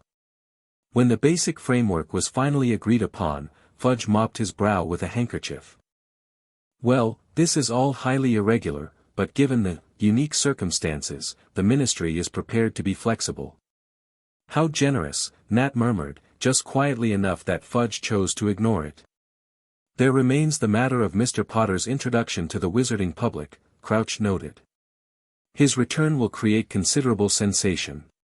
Harry tensed. The idea of public attention, of being treated as a celebrity for something he couldn't even remember, had always made him uncomfortable. There will be no introduction to the public, Nat said firmly. Harry will travel to Diagon Alley for his school supplies with appropriate security, then board the Hogwarts Express like any other student. No press conferences, no ministry events, no publicity. The public has a right, Umbridge began indignantly. The public has no rights regarding an 11-year-old child, Nat cut her off. Harry's safety and privacy are non-negotiable. Fudge looked like he wanted to argue but thought better of it when he met Nat's steely gaze. Very well. A low-profile transition, then. Though I cannot promise the press won't take notice on their own. We'll handle the press, Harry said with quiet confidence. I've had training in that area too. This seemed to surprise the ministry officials yet again, the idea that a child would be trained in media management. But Harry had long since learned from Nat that information control was as important as physical security. As the meeting concluded, Umbridge made one final attempt to assert ministry authority. Mr. Potter will of course need to be properly evaluated by ministry officials before term begins. To assess his magical development and ensure he's appropriately prepared for integration with properly raised magical children. That won't be necessary, Dumbledore replied pleasantly. As Hogwarts headmaster, the assessment of incoming students falls under my authority. I've personally overseen Harry's magical education and can confirm he meets or exceeds all requirements for his age group. The look Umbridge gave Dumbledore could have curdled milk, but she didn't press the point. After the ministry delegation departed, with considerably less pomposity than they'd arrived, Dumbledore remained behind with Harry, Nat, and Fury to debrief. That went approximately as expected, the old wizard sighed, accepting a cup of tea from a shield assistant. Cornelius has always been more concerned with appearances than substance. They didn't fight as hard as I anticipated on the guardianship issue, Nat observed. Dumbledore's eyes twinkled. The paperwork I filed 5 years ago was quite thorough. Magical guardianship transfers, once properly registered, are exceedingly difficult to challenge without clear evidence of unsuitability. Your care of Harry has been exemplary by any standard. They'll try again, Fury predicted. Once Potter's at Hogwarts, they'll look for ways to integrate him more fully into their world and away from ours. No doubt, Dumbledore agreed. But Harry's connection to both worlds is now well established. His dual identity, if you will, cannot simply be erased. Harry had remained quiet, processing the meeting's outcomes. They didn't believe us about Hydra and the Dark Wizards, he noted. Or they didn't want to. The Ministry has a long history of avoiding uncomfortable truths, Dumbledore said sadly. The collaboration between Dark Wizards and Hydra represents a frightening new dimension of threat, one that challenges their comforting belief that the wizarding world can remain separate and secure. Their denial doesn't change reality, Nat pointed out. The threat exists whether they acknowledge it or not. Indeed. Which makes our continued cooperation all the more essential. Dumbledore turned to Harry. You handled yourself admirably today, Harry. Your balanced perspective, respectful of magical tradition while firmly grounded in your life with Agent Romanoff, made a stronger impression than you might realize. Harry smiled slightly. I had good teachers. From both worlds. Speaking of which, Dumbledore continued, now that your Hogwarts letter has arrived, we must prepare for your official entry into the wizarding world. Diagon Alley, wand selection, school supplies, all the traditional milestones. With appropriate security, Nat added. Of course. I suggest next weekend. I can arrange for Hagrid, Hogwarts gamekeeper and a thoroughly trustworthy man, to accompany you as an official escort. His presence will provide both legitimate magical authority and considerable, physical deterrent. I'll be with him, Nat stated, not a request. I wouldn't have it any other way, Dumbledore assured her. Though perhaps in somewhat less conspicuous attire than your shield uniform. Harry tried to imagine Nat in wizard robes and failed completely. "We'll figure out a cover that works," he said. "We're good at those." The meeting concluded with practical arrangements for Harry's transition to Hogwarts. When Dumbledore finally departed via the secure apparition point, Harry found himself alone with Nat in one of S.H.I.E.L.D.'s quiet observation rooms, watching the sunset through bulletproof glass. "Big day," she commented, her usual understatement. "Yeah." Harry glanced sideways at her. "Are you okay with all this? The arrangements with Hogwarts, the ministry?" "Are you?" she countered. "It's your life we're discussing." "I want to go," he admitted. "I need to learn real magic, connect with that part of who I am." "But..." He hesitated, finding it hard to articulate the complex emotions swirling inside him. "But you're worried about leaving your life here," Nat finished for him. "Your training, your routines." "Me." Harry nodded, relieved she understood. "It feels like I'm being split in two sometimes. Harry Potter the Wizard versus Harry Potter the Shield, whatever I am. Asset? Agent in training? Partner?" Nat suggested. "All of those. And you're..." He paused, still sometimes hesitant to use the word that had gradually evolved between them over 5 years. "Your son." Nat's expression softened in that subtle way only Harry ever witnessed. "That doesn't change whether you're here or at Hogwarts. Some connections aren't defined by proximity." "I know." Harry turned to face the window again. "It's just a lot of change all at once. Change is inevitable. Adaptation is survival." Nat recited one of their long-standing training mantras, then added more gently, "But adaptation doesn't mean abandonment. You're not choosing between worlds, Harry. You're bridging them." The simple reframing eased something in Harry's chest. Not choosing between worlds, bridging them. Creating something new that incorporated both his magical heritage and the life he'd built with Nat. "Thanks," he said quietly. "For everything. For catching me when I apparat into your arms. For not sending me back to the Dursleys. For all of it." Nat didn't respond with words. Instead, she placed her hand on his shoulder, a rare physical gesture that communicated more than speeches ever could. They stood together watching the sunset, guardian and ward, agent and partner, the unconventional family they'd forged through danger and trust and years of shared purpose. "We should review the Hogwarts security assessments Dumbledore provided," Nat said finally, shifting back to practical matters as she typically did when emotions threatened to overwhelm a situation. "Identify vulnerabilities, establish communication protocols, develop contingency plans." Harry grinned. "Just another day at the office, huh?" "Exactly." Nat's lips quirked in her version of a smile. "Let's get to work." The Leaky Cauldron looked exactly as Remus had described it, a shabby pub tucked between modern London storefronts, invisible to the Muggle passers-by who hurried past without a glance. Harry stood before it, Nat at his side, both of them dressed in casual Muggle clothing that allowed for ease of movement while blending with the London crowd. Behind them loomed Hagrid, the enormous, wild-haired gamekeeper Dumbledore had sent as their official escort. "This is it," Hagrid announced proudly. "Famous place, the Leaky Cauldron. Gateway to Diagon Alley." Harry felt a flutter of anticipation. After years of learning about the wizarding world secondhand, he was finally about to step into it properly. "Security assessment?" Nat murmured, her hand casually resting near her concealed weapon. "Limited sight lines, multiple exits, crowded interior," Harry replied automatically, eyes scanning the building. "High magical signature concentration inside. No obvious surveillance." Hagrid looked between them with confusion.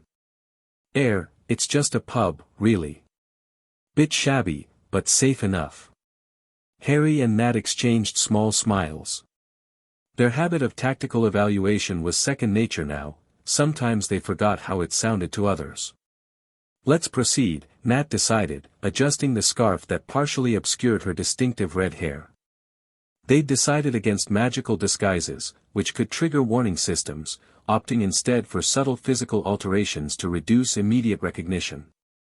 The moment they entered, Harry felt the shift, not just the physical transition into a space filled with robed witches and wizards, but a tangible change in the ambient magic.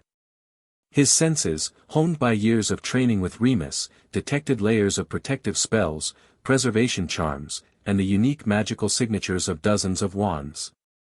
Hagrid's large presence helped clear a path through the crowded pub, but not before the barkeeper spotted them.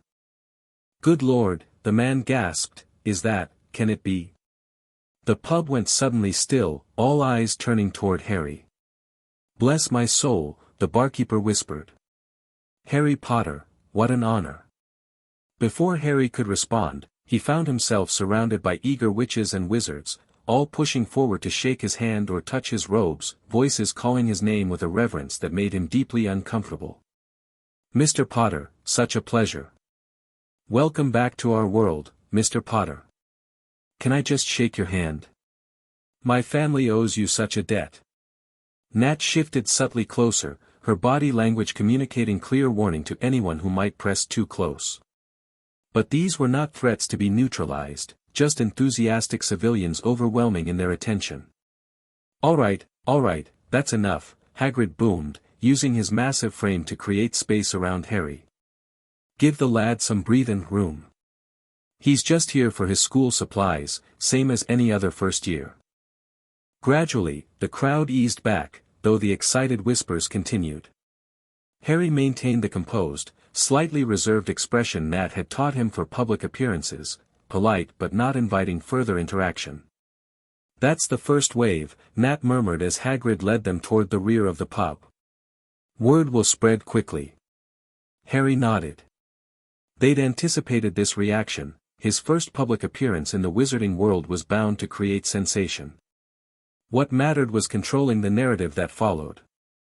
In the small courtyard behind the pub, Hagrid used his pink umbrella to tap a specific pattern on the brick wall. Harry watched with undisguised wonder as the bricks rearranged themselves, forming an archway that revealed the winding, cobblestone street of Diagon Alley beyond. "Welcome," Hagrid said proudly, "to Diagon Alley." Even with all of Remus's descriptions, nothing had prepared Harry for the reality. The narrow street teemed with wizards and witches in colorful robes, shops displayed everything from cauldrons to racing brooms, owls hooted from the magical menagerie, and everywhere magic flowed visible and vibrant.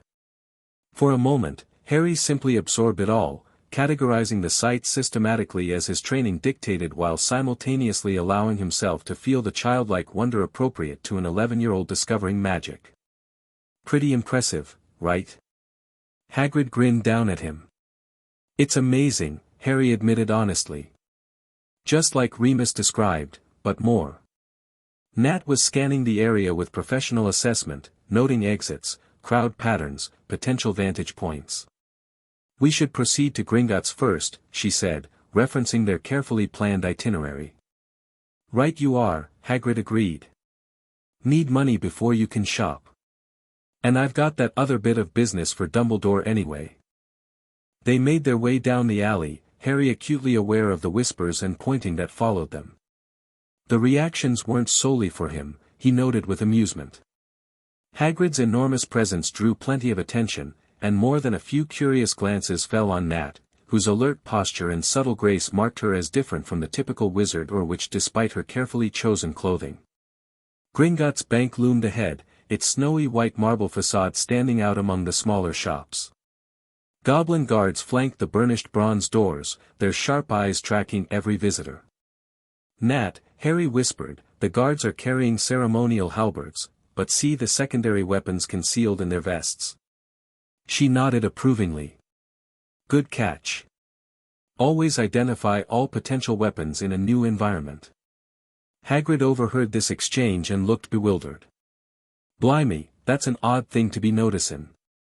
They're just goblins, bank guards, like." Inside, the vast marble hall filled Harry with genuine awe. Hundreds of goblins worked at high desks, weighing coins, examining precious stones, and recording transactions in massive ledgers. The security measures were both obvious, armed guards at strategic positions, and magical, with detection wards that Harry could sense rippling across his skin as they entered.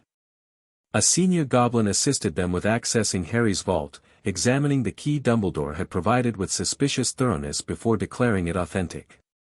"And Madam will be accompanying the young Mr. Potter?" the goblin asked, eyeing Nat with the wariness goblins typically reserved for all humans.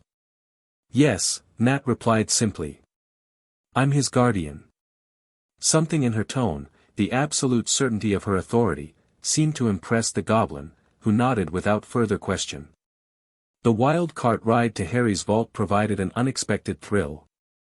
Even Nat, typically unflappable, gripped the side as they plunged through the twisting tunnels beneath London. Hagrid looked positively green by the time they stopped. When the vault door swung open, revealing mounds of gold galleons, silver sickles, and bronze nuts, Harry paused in genuine surprise. He'd known intellectually that his parents had left him money, but the physical reality of his inheritance struck him differently. "All yours," Hagrid said proudly. Harry glanced at Nat, who nodded encouragingly. "Take what you need for school supplies and a reasonable reserve," she advised. "We'll establish proper financial management protocols later." It was such a perfectly Nat thing to say that Harry couldn't help smiling as he filled his money pouch. Trust Nat to approach even wizard gold with strategic planning. Their next stop was Hagrid's mysterious errand, retrieving a small, grubby package from Vault 713 with extreme security measures. Harry's trained observation noted Hagrid's unusual seriousness about this task and filed it away for later consideration. Back in the alley, they began the systematic acquisition of Harry's school supplies. Cauldron, telescope, scales, and basic potions ingredients were obtained efficiently. Books provided a longer delay, as Harry's natural curiosity and years of academic training made him reluctant to purchase only the required texts. "You can always order additional books by OWL once term begins," Nat reminded him as he longingly eyed Advanced Defensive Magic, Theory and Application. "I know," Harry sighed. "But it looks so useful." "Focus on mastering the fundamentals first," Nat advised, a principle she'd instilled in all aspects of his training. "Advanced techniques build on solid basics." Madame Malkin's robes provided another challenge, as Harry found himself fitted alongside another first-year student, a pale, pointed-faced boy with white blonde hair and an air of entitlement that immediately put Harry on alert. "Hogwarts too," the boy drawled as they stood on adjacent footstools being measured. "Yes," Harry replied neutrally, maintaining the polite but reserved demeanor they'd agreed upon for these initial encounters. "My father's next door buying my books and mother's up the street looking at wands," the boy continued in a bored voice. "Then I'm going to drag them off to look at racing brooms. I don't see why first years can't have their own. I think I'll bully father into getting me one anyway." Harry's assessment was immediate and unfavorable. The casual mention of bullying a parent, the assumption of privilege, the dismissive tone, all painted a picture of someone used to getting his way through family connections rather than merit. "Have you got your own broom?" the boy continued. "Not yet," Harry replied, though he'd actually had extensive training on magical flight under Remus's supervision, one of the physical skills Nat had insisted he develop alongside magical theory. "Play Quidditch at all?" "Occasionally." This was technically true. He'd played modified versions with Remus and sometimes Clint's children, who had been carefully introduced to certain magical concepts under strict secrecy protocols. "I do. Father says it's a crime if I'm not picked to play for my house, and I must say, I agree." The boy's self-importance was almost comical. "Know what house you'll be in yet?" "No one knows until they're sorted," Harry pointed out reasonably. "Well, no, but I know I'll be in Slytherin. All our family have been. Imagine being in Hufflepuff. I think I'd leave, wouldn't you?" Before Harry could respond, the boy's attention shifted to the shop window. "I say, look at that man!" he exclaimed, nodding toward Hagrid, who stood outside holding ice cream cones and grinning. "That's Hagrid," Harry said, a protective note entering his voice. "He works at Hogwarts." "Oh, I've heard of him. Sort of a servant, isn't he? He's the gamekeeper, Harry corrected, his voice cooling noticeably. And a friend. The boy seemed oblivious to Harry's changing tone. Yes, exactly. They say he's sort of savage, lives in a hut in the school grounds and every now and then gets drunk, tries to do magic, and ends up setting fire to his bed. I think he's brilliant, Harry said firmly. Do you? The boy's tone was skeptical. Why is he with you? Where are your parents? They're dead, Harry said shortly. Oh, sorry, the boy said, not sounding sorry at all. But they were our kind, weren't they? They were a witch and wizard, if that's what you mean. I really don't think they should let the other sort in, do you? They're just not the same, they've never been brought up to know our ways. Some of them have never even heard of Hogwarts until they get the letter. I think they should keep it in the old wizarding families. Harry thought of Nat, technically a muggle, by wizard standards, yet one of the most exceptional people he'd ever known. The boy's casual bigotry struck a nerve.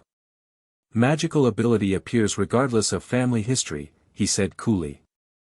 Some of the most talented wizards are muggle-born. The boy looked surprised at the pushback. Well, what's your surname, anyway? Before Harry could decide whether to reveal his identity, Madame Malkin announced his robes were finished. With perfect timing, Nat appeared at his side, her alert presence immediately drawing the blonde boy's attention. Who's that? He asked, a hint of uncertainty entering his previously confident tone as he registered something dangerous about Nat's bearing. My guardian, Harry replied simply, stepping down from the stool. Good luck with your sorting. Outside, Harry quickly summarized the interaction for Nat as they collected their ice creams from Hagrid. Draco Malfoy, Hagrid identified when Harry described the boy. Family's been in Slytherin for generations.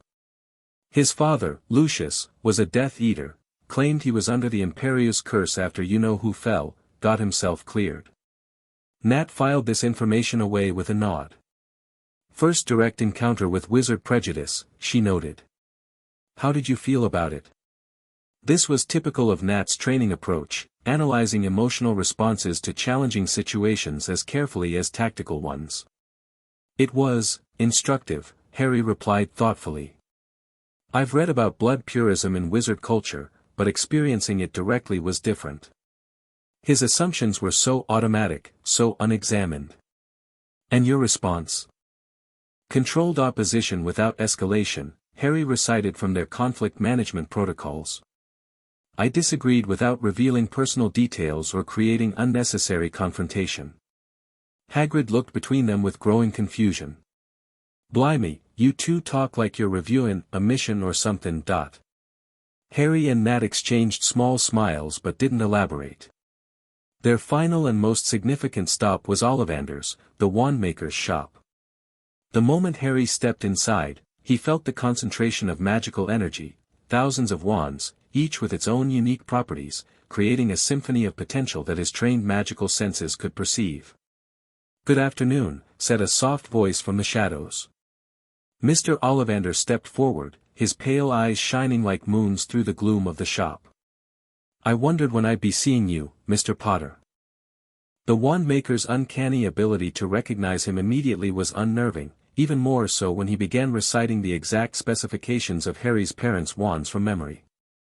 Throughout the fitting process, trying wand after wand with increasingly destructive results, Harry maintained his composure, though his excitement built with each attempt.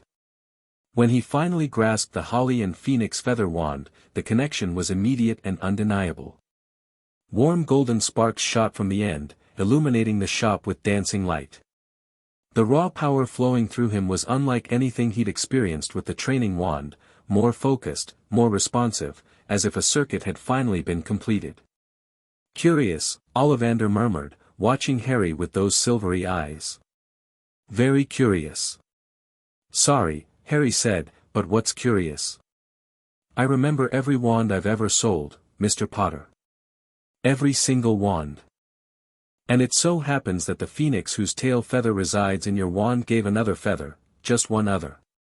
It is curious that you should be destined for this wand when its brother, why, its brother gave you that scar. A chill ran down Harry's spine. Beside him, Nat shifted almost imperceptibly closer, her protective instincts engaged by his reaction. Yes, curious indeed how these things happen, Ollivander continued. The wand chooses the wizard, Mr. Potter. I think we must expect great things from you. After all, he who must not be named did great things, terrible, yes, but great. The wand-maker's gaze shifted to Nat, studying her with equal intensity. And you, madam? No wand of your own, yet magic touches you differently. A guardian without magic protecting a child of prophecy. Curious combinations indeed. Nat met his unsettling gaze without flinching. Everyone has their own kind of power, Mr. Ollivander. Indeed they do, the wand-maker agreed softly. Indeed they do. As they left the shop, Harry sensed Nat's concern without her having to voice it. The wand connection to Voldemort, he said quietly. Another link I didn't know about. Information, not liability, Nat replied, their code for treating potentially distressing revelations as tactical intelligence rather than emotional burden. We adapt and plan accordingly. Harry nodded, appreciating as always her practical approach to unsettling discoveries.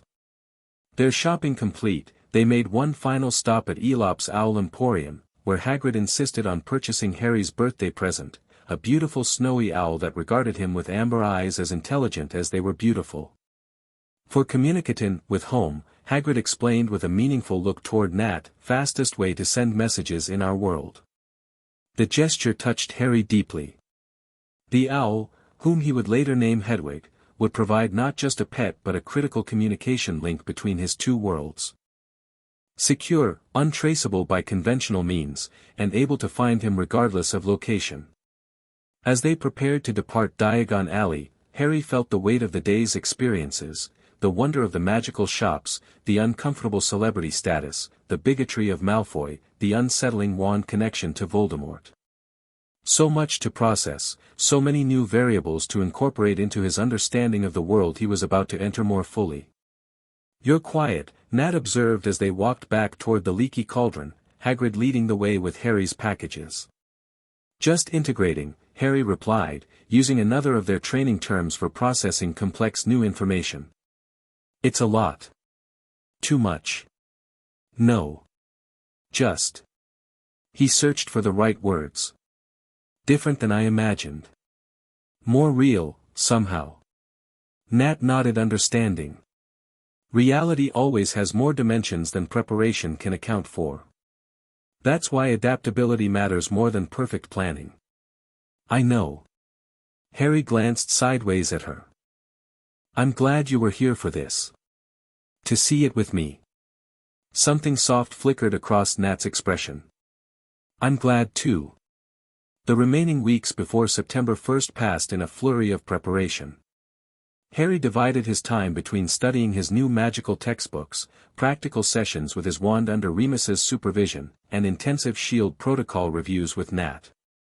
They established secure communication channels, both magical and technological, and developed detailed contingency plans for various scenarios.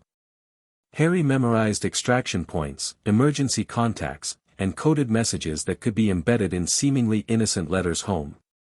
Remember, Nat instructed during one of their final briefings, maintain your cover as a normal student as much as possible. Observe before acting. Build alliances. Identify potential threats without engaging unnecessarily. Standard deep cover protocols, Harry confirmed. I know. This isn't exactly a standard mission, Nat reminded him. You're not infiltrating an enemy organization. You're attending school, legitimately learning, making friends, experiencing normal childhood development alongside your security awareness. Harry smiled at her phrasing. Experiencing normal childhood development was such a characteristically Nat way of saying, have fun and be a kid. I'll try to balance it all, he promised. Magic, friendships, and staying alive. Good. Because the social integration aspects are as important as the magical training. Nat handed him a small leather-bound notebook with a shield insignia subtly embossed on the cover. For your observations and analysis. Secured with both technological and magical protections. Harry accepted it, recognizing the gift for what it was, not just a tactical tool but Nat's way of saying she valued his perspective on the new world he was entering. The night before his departure for Hogwarts, Harry sat cross-legged on his bed at their current safe house, his school trunk packed and ready, Hedwig sleeping peacefully in her cage nearby. He was reviewing his mother's first-year charms textbook, which Remus had given him from his personal collection, when Nat appeared in his doorway. "Final equipment check," he asked, assuming she was there for another review of his packed supplies. "No." She entered, holding something he didn't recognize, a small, flat box wrapped in simple black paper. "This is for you." Harry set aside the book, surprised. "What is it?" "Open it and see." He unwrapped the package carefully to reveal a slim black case. Inside, nestled in protective foam, lay what appeared to be an ordinary wristwatch, though Harry immediately recognized it was anything but ordinary. "Shield Tech?" he asked, lifting it for closer inspection. "Special design," Nat confirmed. Fury had it developed based on specifications from both our tech division and Dumbledore's magical consultants. Hybrid functionality. Harry examined it more closely, noting the perfectly normal-looking analog face that would draw no attention in either world. "What does it do?" "Standard timekeeping, obviously. Plus secure communication channel linked directly to my equivalent model, GPS tracking with magical interference compensation, vital signs monitoring, and emergency signal beacon." "Impressive," Harry murmured, strapping it to his wrist. It fit perfectly, the weight comfortably balanced. "But won't magical environments disable the electronics?" That's where Dumbledore's input was crucial. The internal components are shielded with enchantments that allow technological function despite magical interference. Limited range in highly magical environments like Hogwarts, but still operational for the core functions. Harry tested the weight, adjusting the strap. "Thank you. This is perfect. One more thing." Nat reached into her pocket and produced a small, polished river stone, unremarkable except for the faint rune etched into its surface. "From Remus. A worry stone charmed with a minor calming enchantment. For focus during high-stress situations." Harry accepted it, feeling the subtle magical signature he recognized as Remus's work. "Tell him thank you." "You can tell him yourself. He's coming to see you off at the station tomorrow." This was welcome news. Having both Nat and Remus there would make the transition easier. "Nat?" Harry said after a moment. "Are you worried? About me going to Hogwarts?" She considered the question with her typical thoughtfulness. "Concerned about specific threat vectors, yes. Generally worried? No. You're well prepared, resourceful, and capable of handling yourself in most situations.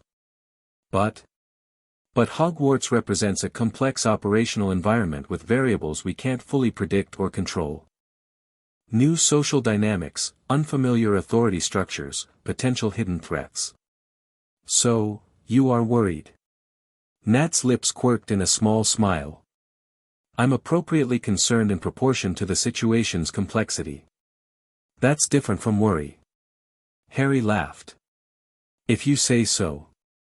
Her expression grew more serious. "You have good instincts, Harry. Trust them.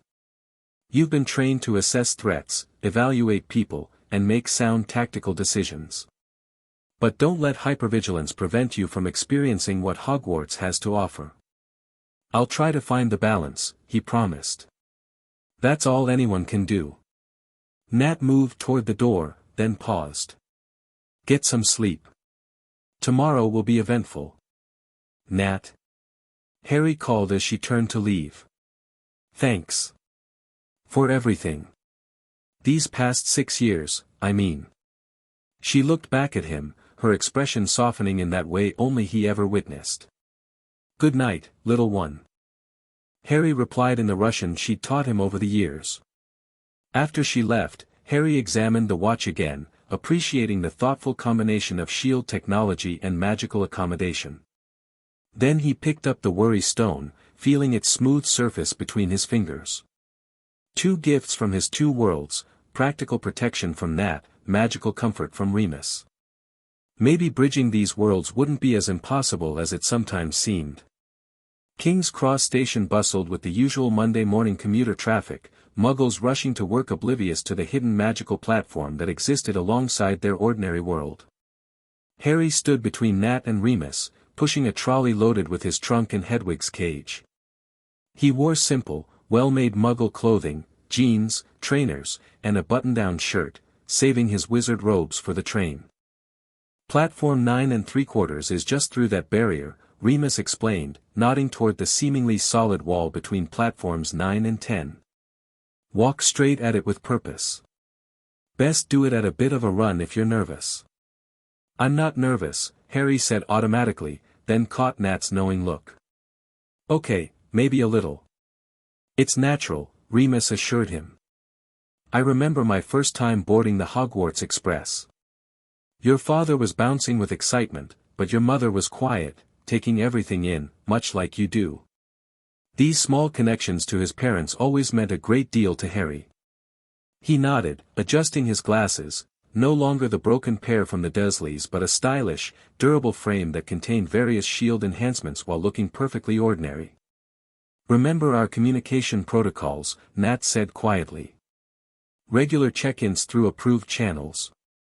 Emergency procedures only in genuine crisis situations.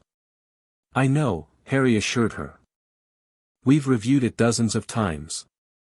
And you have the emergency port key? Remus added. Harry touched the small pendant concealed beneath his shirt, a magical last resort that would transport him to safety if all other options failed. Right here. Good. Nat adjusted his collar in an uncharacteristically maternal gesture. You're ready. Harry took a deep breath, looking between the 2 most important adults in his life, the spy who had caught him when he accidentally apparated into her arms, and the wizard who had guided him through understanding his magical heritage. Both had shaped him, protected him, prepared him for this moment. Here goes nothing, he said with a small smile, positioning his trolley toward the barrier. He broke into a light jog, Nat and Remus following closely. The solid-looking wall approached rapidly, and despite knowing the magic involved, Harry felt a moment of instinctive doubt just before impact, then he was through, emerging onto a platform alive with activity. The Hogwarts Express gleamed scarlet against the platform, steam billowing from its engine. Wizard families crowded the space, children loading trunks, owls hooting, parents giving last-minute instructions. Nat and Remus appeared beside him, Remus smiling at Harry's wide-eyed appreciation of the scene. Quite something, isn't it? It's exactly like you described, Harry said. But more real, Nat finished for him, understanding as always. They found a relatively quiet spot near the end of the train to load Harry's trunk. Remus helped secure it in an empty compartment while Nat conducted a final, subtle security sweep of the immediate area. With 10 minutes remaining before departure, the 3 stood together on the platform for their goodbyes. Harry felt an unexpected tightness in his chest. He'd never been separated from Nat for more than a few days since coming into her care. "You'll write?" he asked, aiming for casual but not quite achieving it. "Of course," Remus assured him. "And I expect detailed reports on your classes. Especially defense against the dark arts. I've heard Professor Quirrell is a bit unusual," Harry noted, recalling their brief encounter in the leaky cauldron. Something felt off about him. "Trust your instincts," Nat reminded him. "But reserve judgment until you have more data." Harry nodded, then turned to her directly. "And you? Will you write too?" "Through the established channels," she confirmed. "And the watch provides direct communication if needed." He nodded again, suddenly finding it difficult to speak. "How did you say goodbye to the person who had rebuilt your entire world? Who had taken a frightened, abused 5-year-old and helped him become something neither the Dursleys nor Voldemort could have imagined. Nat seemed to understand his struggle. With uncharacteristic openness in such a public setting, she placed her hands on his shoulders. This isn't an ending, Harry. It's a new phase of the mission. Our mission, he clarified. Yes, she agreed, her green eyes meeting his. Our mission. The train whistle blew, signaling 5 minutes until departure. Around them, families exchanged final hugs and kisses, last-minute advice and reminders. I should board, Harry said, reluctance clear in his voice. One moment, Remus said, producing a small package from his worn coat. A final gift. Open it on the train. Harry accepted it with a nod of thanks, then turned back to Nat. For a moment, he thought she might actually hug him, something she rarely did, and never in public. Instead, she smoothly adjusted his collar again. Remember your training, she said quietly. Observe before acting. Build alliances. Maintain your cover. I will, he promised. And Harry? Something in her tone made him look up sharply. It's okay to just be a student too. To make friends. To enjoy learning magic for its own sake. The permission, to be a child as well as an agent, meant more than she could know. I'll try. Good. She stepped back, resuming her professional demeanor. We'll be in contact. The final whistle blew. Harry climbed aboard, finding his compartment and leaning out the window as the train began to move. Nat and Remus stood side by side on the platform, an unusual pair united by their connection to him, the Black Widow and the Werewolf Wizard, watching their charge depart for a new chapter. As the train gathered speed, Harry raised his hand in farewell, watching until they disappeared from view. Then he settled into his seat and opened Remus's package. Inside lay a simple leather-bound album. When Harry opened it, he found photographs of his parents, James and Lily Potter at Hogwarts, laughing with friends, studying in the library, playing Quidditch. His throat tight with emotion, Harry traced their smiling faces with his finger. They had walked these same paths he was about to follow, learned in the same classrooms, perhaps even sat in this very train compartment. A light knock on the compartment door interrupted his thoughts. A young boy with red hair and freckles stood hesitantly in the doorway. Excuse me, he said, do you mind? Everywhere else is full. Harry quickly assessed the newcomer, nervous but friendly, worn but well cared for clothes, no obvious threat indicators. He smiled and gestured to the empty seat opposite. Not at all. I'm Ron, by the way. Ron Weasley, the boy said as he settled in. Harry Potter, Harry replied, watching for the familiar reaction his name typically produced. Sure enough, Ron's eyes widened. Are you really? I mean, do you have the... He gestured vaguely toward his forehead. Harry lifted his fringe to reveal the lightning-shaped scar. Wicked, Ron breathed. So it's true. You lived with Muggles after you know who killed your parents? For a while, Harry said carefully. Then I was adopted by my guardian. Another Muggle? Yes, though she understands magic better than most. Harry changed the subject, not wanting to reveal too much about Nat or his shield connections. Is your whole family wizards? As Ron launched into an explanation of his large wizard family, Harry relaxed slightly, falling into the role of interested new student while maintaining his situational awareness. The compartment door slid open again to admit more visitors, a round-faced boy looking for his lost toad, a bushy-haired girl named Hermione Granger who demonstrated impressively advanced magical knowledge for a Muggle-born, and eventually, the pale boy from Madame Malkin's, Draco Malfoy, flanked by two larger boys who practically screamed, "Security detail," to Harry's trained eye. Each encounter provided valuable intelligence about the social dynamics he would be navigating at Hogwarts. By the time the train approached Hogsmeade Station, Harry had begun mentally mapping potential alliances, identified preliminary personality assessments of key individuals, and started planning his approach to integration within the school's social framework. But alongside this tactical analysis ran a current of genuine excitement. He was going to Hogwarts.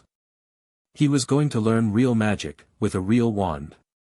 He was following in his parents' footsteps while blazing a trail uniquely his own. As he changed into his school robes, Harry felt the weight of the watch Nat had given him against his wrist, the worry stone from Remus in his pocket, and the wand, his wand, secure in its holster. Symbols of his dual identity, the bridge he was creating between worlds. Hagrid's booming voice called for first years as they disembarked. Harry joined the crowd of new students, following the giant groundskeeper toward the boats that would carry them across the lake for their first view of Hogwarts Castle. And as the magnificent castle came into view, towers and turrets silhouetted against the starry night sky, Harry Potter, the boy who lived, shield asset in training, Natasha Romanoff's ward, felt a sense of homecoming he'd never expected. Two worlds colliding, not in destruction but in creation. The story that had begun with a frightened boy accidentally apparating into the Black Widow's arms was opening a new chapter, one that would draw on everything he had learned from both his magical heritage and his extraordinary guardian.